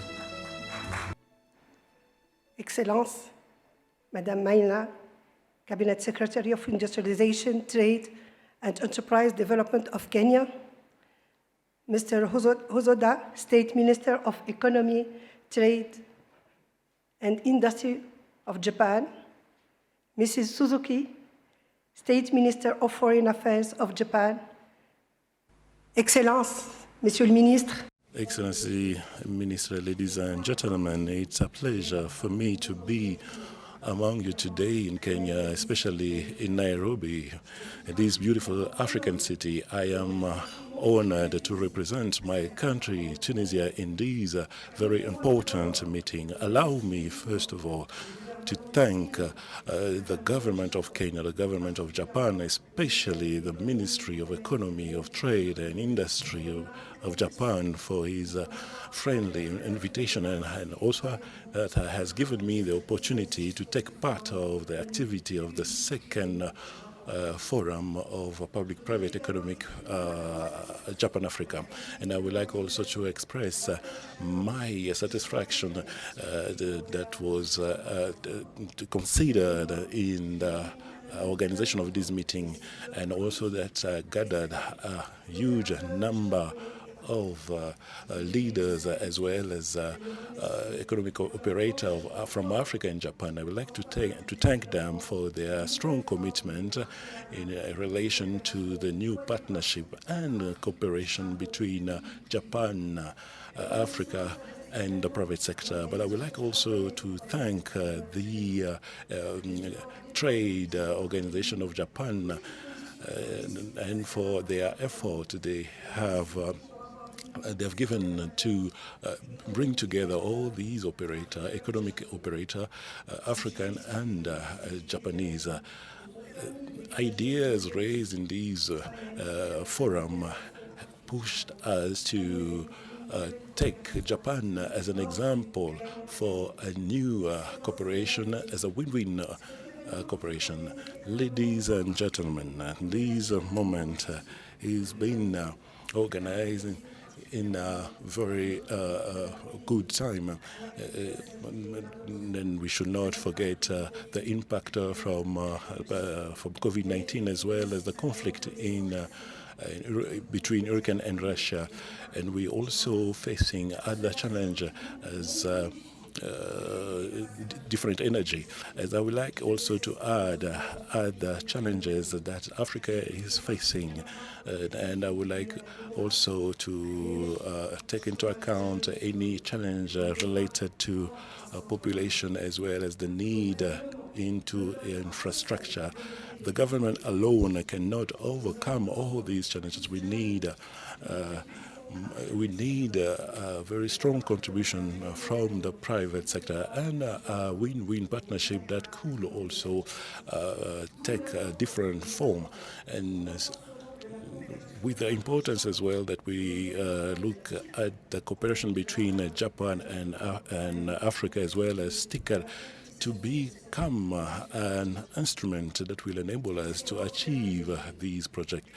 Ladies and gentlemen, the challenge that we are facing as an African country represent without any doubt an opportunity for Japanese operators as well as African operators in the search of qualified or skilled labor. In this framework, I would like to express our ambition to bring up a new form of partnership between Africa and Japan based on the technology transfer as well as innovation and knowledge. We have all that it takes to make these change in terms of cooperation between us.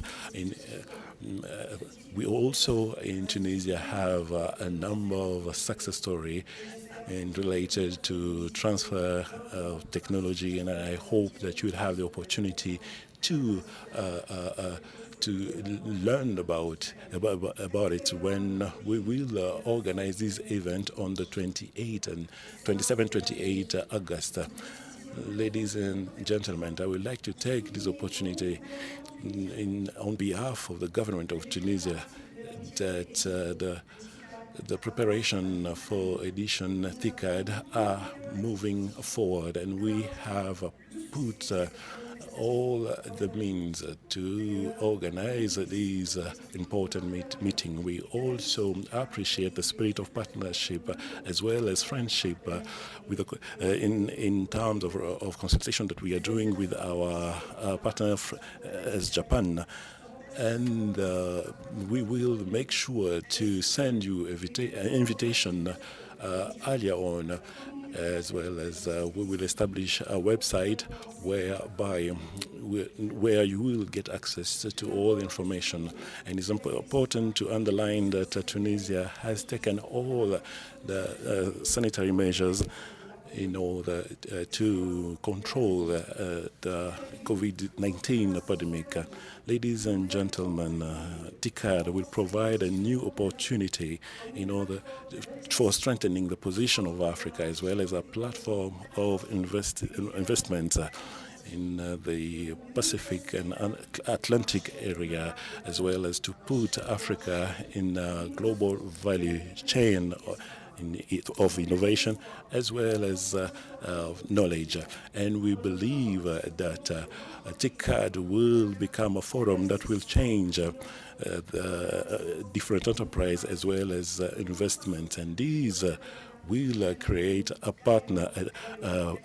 win-win partnership. In fact, I am very convinced that TICAD community that we are making a call to come up with new action in order to strengthen the resilience of the African continent, especially in relation to support and so on. That's the reason why we believe that TICAD will play a very important role between in the cooperation between Japan and Africa, as well as a partnership that will look at the continuity of the TICAD process, as well as looking at the past experience and the use of technology. And we also underline the integration of a success story in partnership, as well as we look at the solutions and to improve our nation. And also we look at the promotion of adapted infrastructure and quality that our country needs to promote technology. Ladies and gentlemen, to conclude, I would like to say once more that I am quite satisfied on the collaboration that I've seen today, and allow me to renew my thanks to all who have worked for the success of this meeting. And I wish to tell you that I want to tell you that we are ready to welcome you on the 26th August, and we are welcoming all of you. Thank you very much.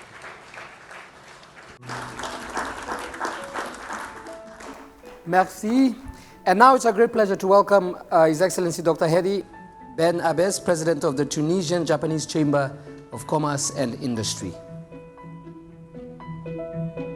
Honorable Ministers, Excellencies, ladies and gentlemen, I have a few minutes to brief you on the preparations of TICAD 8. I'm trying to represent the private sector, and we worked hard in order to be on time and to meet with your own recommendations. So first, few words about our organization, the Tunisian Japanese Chamber of Commerce and Industry. We created it in 2014, in order to meet the demands of the business community, both in Tunisia and in Japan. Within the framework of TICAD 8, our chamber started by putting in place a roadmap. This roadmap is absolutely the guidance for us in order to prepare TICAD 8. In this roadmap, we started with different seminars beginning from December 2020 up to March 31st. We, first of all, tried to identify the main sectors of common interest between the business community, Japanese business community on one hand, and the African business community. We made it sure that all the presentations should be framed within the triangular relationship between Japan, Tunisia, and Africa, and the rest of Africa, because Tunisia is also part of this continent. In our roadmap, we try to identify all those sectors: healthcare business, automotive, infrastructure, and we have them all on this board now. So the main idea that we try to advocate, and from this idea, I'd like to invite you to contribute to its implementation. In our seminars, we didn't limit our presentation just to bring forward some data in relation with these different sectors, but we tried to convince our business community to present tangible, implementable, concrete projects. All those projects are going to be put in a white book that is going to be launched very soon, May 19th, but it is going to be open. We want this white book to be a collection of tangible, once again, concrete projects, but it is, ladies and gentlemen, I'm speaking to my sisters and brothers African, that this book is also open for you, for your projects. The only condition, those projects should be mature enough to be ready to be implemented. So that is our main objective in this TICAD 8, while we have identified the main sectors of common interest. So please be sure that you get in touch with our chamber, which is the leading for the private sector, so that you can submit your own project, and you go on our website where we have a platform in which you can find a file that you can fill in with all the confidential requirements of this task. So be sure that the information conveyed will be general, would be enough informative, so that our selection committee could provide you with the documents that you need, and therefore bring you together with the Japanese business community with the perspective of creating the possibility of meeting and matching the African needs on the one hand and the Japanese expertise on the other. So three main conditions are required. First, it has to be of a Japanese interest. That is one basic element. The second basic element is it has also to be within the TICAD spirit. We believe that the TICAD spirit is backed up by three basic principles. Human development, without which there is no economic development possible. Second, it has to be profitable, of an economic interest. Third, it must enhance transparency and good governance. These are the three criteria that we put in place in order to enhance and develop investment throughout Africa. But let me, before finishing, close up with one example of the projects that we are trying to promote in our chamber. Again, it has to be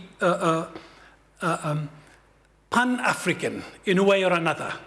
I've been spending a lot of time convincing the Tunisian business community that this event is not a bilateral event, it is a multilateral event. And all the projects should be included in that spirit of combination of competences, expertise between the Japanese community, business community, and the African business community. Needs, expertise should be matched together for the benefit of all. So let me give you one single example. And this morning I was very, very happy to see that there's already one similar example in Africa. And I think that half of the way is already made. The example is, I don't know if it is following, it is at the end of my presentation, and it is about African Digital Hub. We've been speaking about many gates to Africa. Let me tell you that Africa is a big continent, it is the continent of the future. It is the cradle of humanity, but is also the future of humanity. In that case, and from this perspective, we think that there is one possibility of connecting all the countries together. We all know that the cable, the submarine cable for connections and data, all of them converge to other countries, but never to any African countries. So we think that we need to create stations, points of access in many cardinal points in Africa, using the marine position of different countries, and then we create a cobweb, a network inside the continent to relate the coast to the interior countries of Africa. So we may have different access points, and then from those access points, we link the interior countries together. This is our ambition in this project, and it is also 100% safe and green. So all these projects that you will find in our white book are almost 100% mature. Respecting the environment, respecting the safety of Africa, and of course respecting also humanity. So it's again related to African sovereignty. We brothers and sisters, African friends and brothers and sisters, we need to be autonomous. Data is essential for the future, and we do not have any authority over that. It is skipping out of our hands, and this is an opportunity with the help of the Japanese expertise to create different hubs throughout Africa so that we may contemplate the future with much more confidence in ourselves. And thank you so much. We look forward to seeing you in Tunisia by August. And please, I have another example, but I think that I don't have enough time to present it. The pharmaceutical is absolutely important. But let me conclude saying that from TICAD 7, that is the cherry flowers TICAD 7, to jasmine, which is the emblem of our own revolution. So we look forward to seeing you there. But let me tell you one thing. Tunisia, before it was named Tunisia, it was Ifriqiya. And Ifriqiya was the original name of Tunisia. From it, it became the name of the whole continent. So when you come to Tunisia, you have to feel that you are in Africa, and we will be proud to represent the whole continent in Tunisia this August. Thank you so much for your attention. Thank you for that. Nice to also hear the call for Africa's digital sovereignty. So thank you for that, very much for that. Now, we appreciate your exciting presentations on TICAD 8. We'd like you to shift your attention to the screens. At this point, we're showing you an introductory video about the upcoming Osaka Kansai Japan Expo to be held in 2025. Please have a look.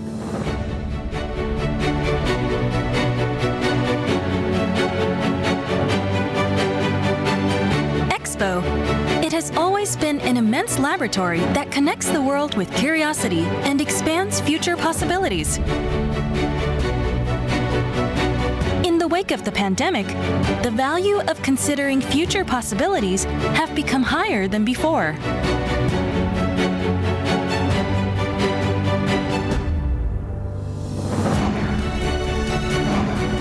Expo 2025, Osaka Kansai. The story of Expo continues.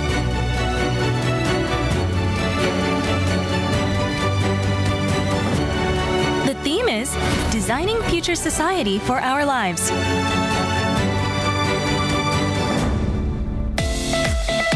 Five years before the target year for achieving the SDGs, Expo 2025 Osaka Kansai aims to become a laboratory for future society under the concept of People's Living Lab.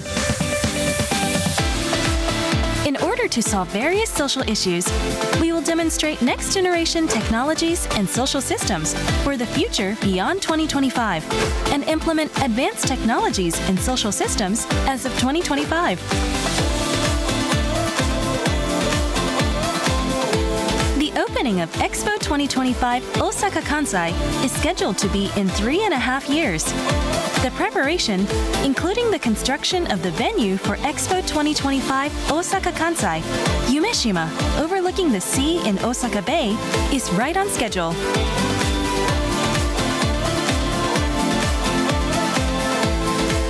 After obtaining approval in December 2020, the government of Japan has made use of all possible means to engage in proactive discussions with ministers and ambassadors from various countries, despite the restrictions due to COVID-19. As a result, numerous countries have manifested their support and confirmed their participation. Furthermore, we held meetings with the Secretary General of BIE, as well as the Managing Director of Expo 2020 Dubai, to acquire more knowledge about expositions. As the next host country, we are endeavoring to make Expo 2025 Osaka Kansai a more attractive event. In addition to countries that have already confirmed their participation to Expo 2025 Osaka Kansai, many more are expected from all over the world.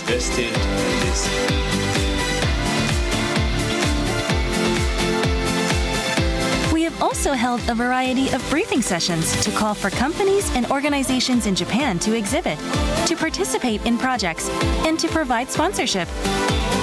Many companies and organizations who attended the sessions have confirmed their willingness to participate in Expo 2025 Osaka Kansai.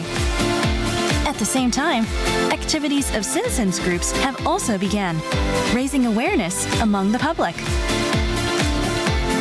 We have started merchandising our officially licensed goods in September. The sales launch was attended by a large media contingent. Pop-up shops have opened in various parts of Japan, attracting many visitors. Many have visited the shops and are excited about Expo 2025 Osaka Kansai. Mr. Kenji Wakamiya was newly appointed as Minister for the World Expo 2025.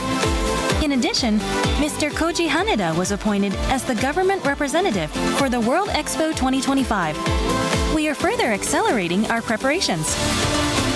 In October, an exhibition introducing Expo 2025 Osaka Kansai was opened at the Japan Pavilion of Expo 2020 Dubai, prompting visitors from all over the world to raise their expectations for Expo 2025 Osaka Kansai. On 11th December 2021, Japan Day was held at Expo 2020 Dubai. Visitors attended exhibits on the preparations for the upcoming expo in Japan.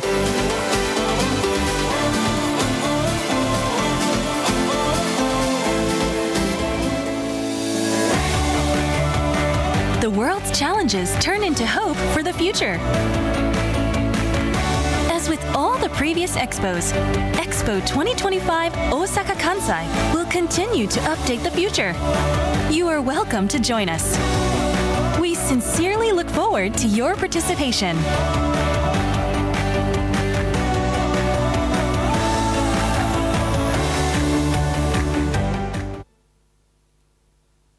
Applause, please. So 2025, we have 3 years to go to get to exactly where that is now.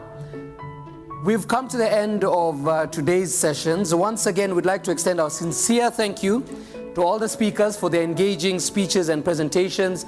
Please, let's give them a warm round of applause. We could carry on this discussion for hours, but at this point, we move on to some closing remarks to sum up what we have heard today. First, to wrap up and give the first closing remarks, it's our great pleasure to welcome back Mr. Kenichi Hosoda, who's the State Minister of Economy for Trade and Industry in Japan. On behalf of Japan's Ministry of Economy, Trade and Industry, I would like to start my closing remarks by expressing my sincere appreciation to all those involved in arranging this meaningful forum, including the government of Kenya as a host country, especially Honorable Betty Maina, Cabinet Secretary of Industrialization, Trade and Enterprise Development, and the participating ministers and officials of African governments, Japanese and African companies, international organizations, and others. Today, we gathered here in person in Nairobi and had fruitful discussions on the potential, attraction, and the challenges of business in Africa. From the wide range of perspectives of both government and industry, and shared mutual objectives of both public and private sectors. We summarized the outcomes of this forum as a public document with Kenya. I'd like you all to refer to it later. As another outcome of this forum, as you have seen, 18 MOUs and partnerships were announced, including 3 memorandums newly introduced during the plenary session today, between Japanese and African companies, governments, and international organizations. I hope they will drive business potential and lead to tangible projects in the near future. Based on the discussions in the thematic sessions in last December, and the informative discussions during today's plenary session, the Ministry of Economy, Trade and Industry will announce the following 4 points to focus on in order to further strengthen the economic relationships between Japan and Africa and develop together in a sustainable manner. First, expanding business with the aim of solving social challenges through innovation. We will continue to support Japanese companies for expanding business in Africa by utilizing digital technologies, or DX, in close cooperation with each relevant organization. The J-Bridge program will be one of the great avenues for encouraging collaboration between Japanese and African companies. Second, industrialization. We will focus on measures to improve the business environment to promote industrialization in Africa, such as continuous provision of support measures for steady development of human resources, promotion of investment treaties, and further utilization and enhancement of bilateral business environment improvement committees. Third, greener and digitalized economy. As for the greener part, was a broader green economy in the field of energy. Africa is expected to have significant opportunities to draw more investment in renewable energy by 2030 than in the Middle East. In order to realize strong green growth, we will support the introduction and dissemination of clean energy in Africa, based on the basic concept of energy transition with a practical approach considering each country's economic and energy situation. I'd like to take geothermal power generation here in Kenya as a good example. Currently, around 45% of Kenya's electricity is produced by geothermal, to which Japanese technologies have been greatly contributing since the very first geothermal power plant in Africa was established in Olkaria in 1981. Furthermore, we will pursue further cooperation in the field of digital infrastructure as well as mineral resources such as coppers and rare metals, which are quite important toward decarbonized society. Fourth, further strengthening financial functions for expanding private investment. In order to meet various financial needs, including to recover from the COVID-19 pandemic and realize a sustainable society by enhancing green and digital infrastructure, we will make more use of the newly introduced financial measures and cooperate with international organizations and financial institutions. Specifically, the revision of the trade insurance law last month will enable NEXI to start consideration of investment into ATI. The Ministry of Economy, Trade and Industry will take action for steady implementation of these 4 policy directions to contribute to expanding business opportunities. Excellencies, distinguished guests, and all participants and interested parties, we can call this year the TCAT year, which is held every 3 years.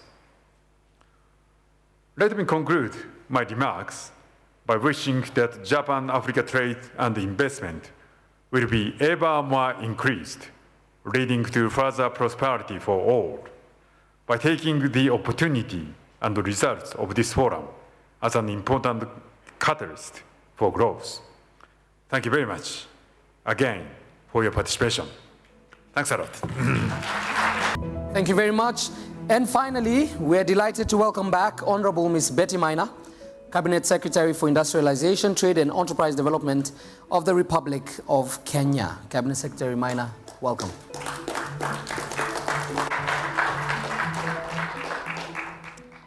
Thank you very much. Minister Hosada, Minister Suzuki, Minister Kongi from Tunisia, thank you for coming to welcome us to Tunisia in August.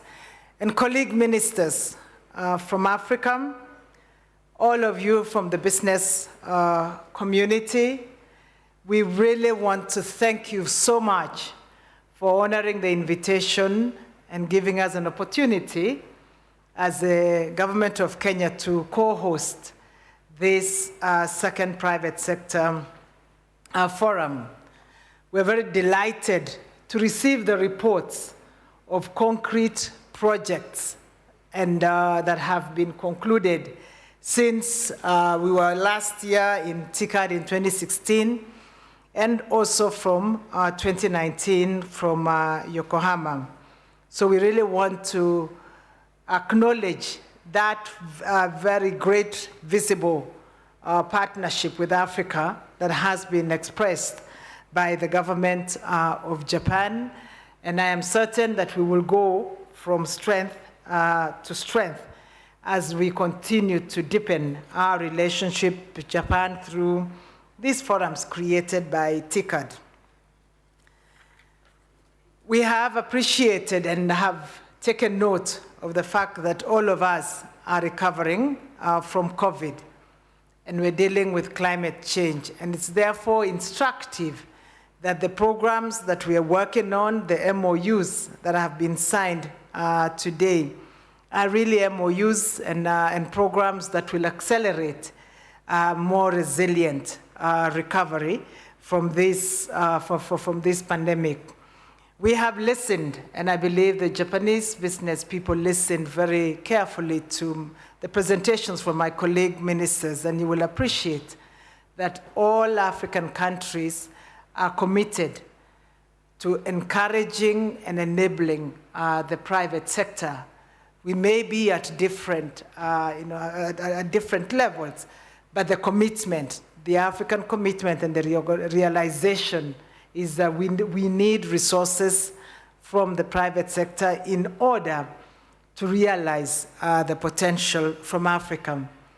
We have also noted the spirit that has been exhibited by the business people, that they don't see the challenges of Africa as problems, but they see them as opportunities. And as you apply your mind, your resources, your reflections as companies, we're certain that you will find many, many opportunities as you work with African governments and African people to turn problems into greater opportunities for you to realize. We welcome you to consider that within the context of the Africa Continental Free Trade Area. We are ambitious about this project. We are ambitious about greater integration. And even if you find some challenges in cross-border movement, please consider that an opportunity as well to help us accelerate this ambition of our Agenda 2063 and greater African integration. We are excited by the energy that has been shown by the private sector. When we met in December, we concluded 15 MOUs. But as announced by Minister Hosada, today we have added 3 more to that, to that basket. So that is a demonstration of the very active interest of the Japanese governments, companies in Africa. And we look forward to even increasing that number when we meet again in 4 months' time, in actually less than 4 months now, in Tunisia. I want to also welcome the announcement that has been made by my colleague just now, that in order to accelerate this reach by Japanese companies into Africa, the Japanese government is even putting in more resources to support interaction between our startups, as you call it, J-Bridge. I like that. It's a name, no? It's a very positive title, and I want to encourage you to continue to use that name, J-Bridge. You have also announced a greater commitment to assisting Africa build on its digitalization, building up digital infrastructure, and that is very consistent with the ambitions of our continent. We want to also acknowledge and appreciate the partnership in working with Africa to ensure that this development and this bounce back from COVID is green, and the support of the Japanese government and encouragement of Japanese companies to partner with African countries in pursuit of a green recovery is more than welcome.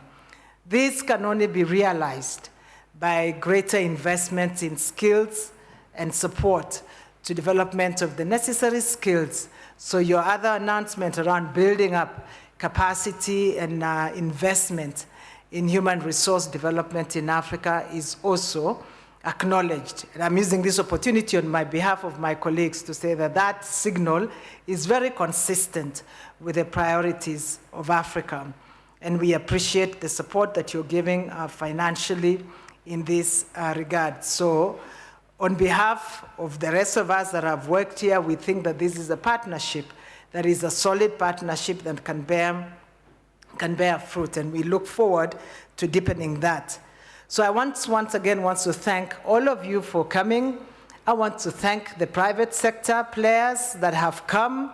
It's exciting to meet in person. Some of you may be based in Africa, but listening to my colleague, you probably had to take a 30-hour journey to get here, and are still recovering from jet lag, and I gather you still have to run back rather quickly. I hope the rest of you don't have the very congested and pressured agenda that Minister Hosada has, and I hope you can take an opportunity to visit, not just, visit Kenya, obviously besides that, but also visit other countries in the region so you can appreciate for yourself the readiness, the willingness, the warmth of our people and our governments and how welcoming they are to these sort of very, very tangible interests. So we want to thank you. We want to thank the organizers from the government of Japan, from the government of Kenya, and all the facilitators that have made this day the success and that has given us momentum towards Tunisia in August. So, arigato gozaimasu, asante sana, karibu Kenya tena. Thank you very much. That means welcome to Kenya once again. Ladies and gentlemen, that concludes the second Japan-Africa Public-Private Economic Forum. I hope you found today's presentations to be interesting and informative. Just to let you know, a summary of the plenary sessions will be uploaded on the Ministry of Economy, Trade and Industry for Japan at a later date, so please look out for that. It just remains for me to say thank you very much for taking the time to be with us here today. Cabinet Secretary Maina and State Ministers Osoda and Suzuki will leave first because they have a press conference to attend. For the media, please make sure you also go to Mandari Restaurant for the press conference. So please, let's give them a warm round of applause as they leave. Kindly.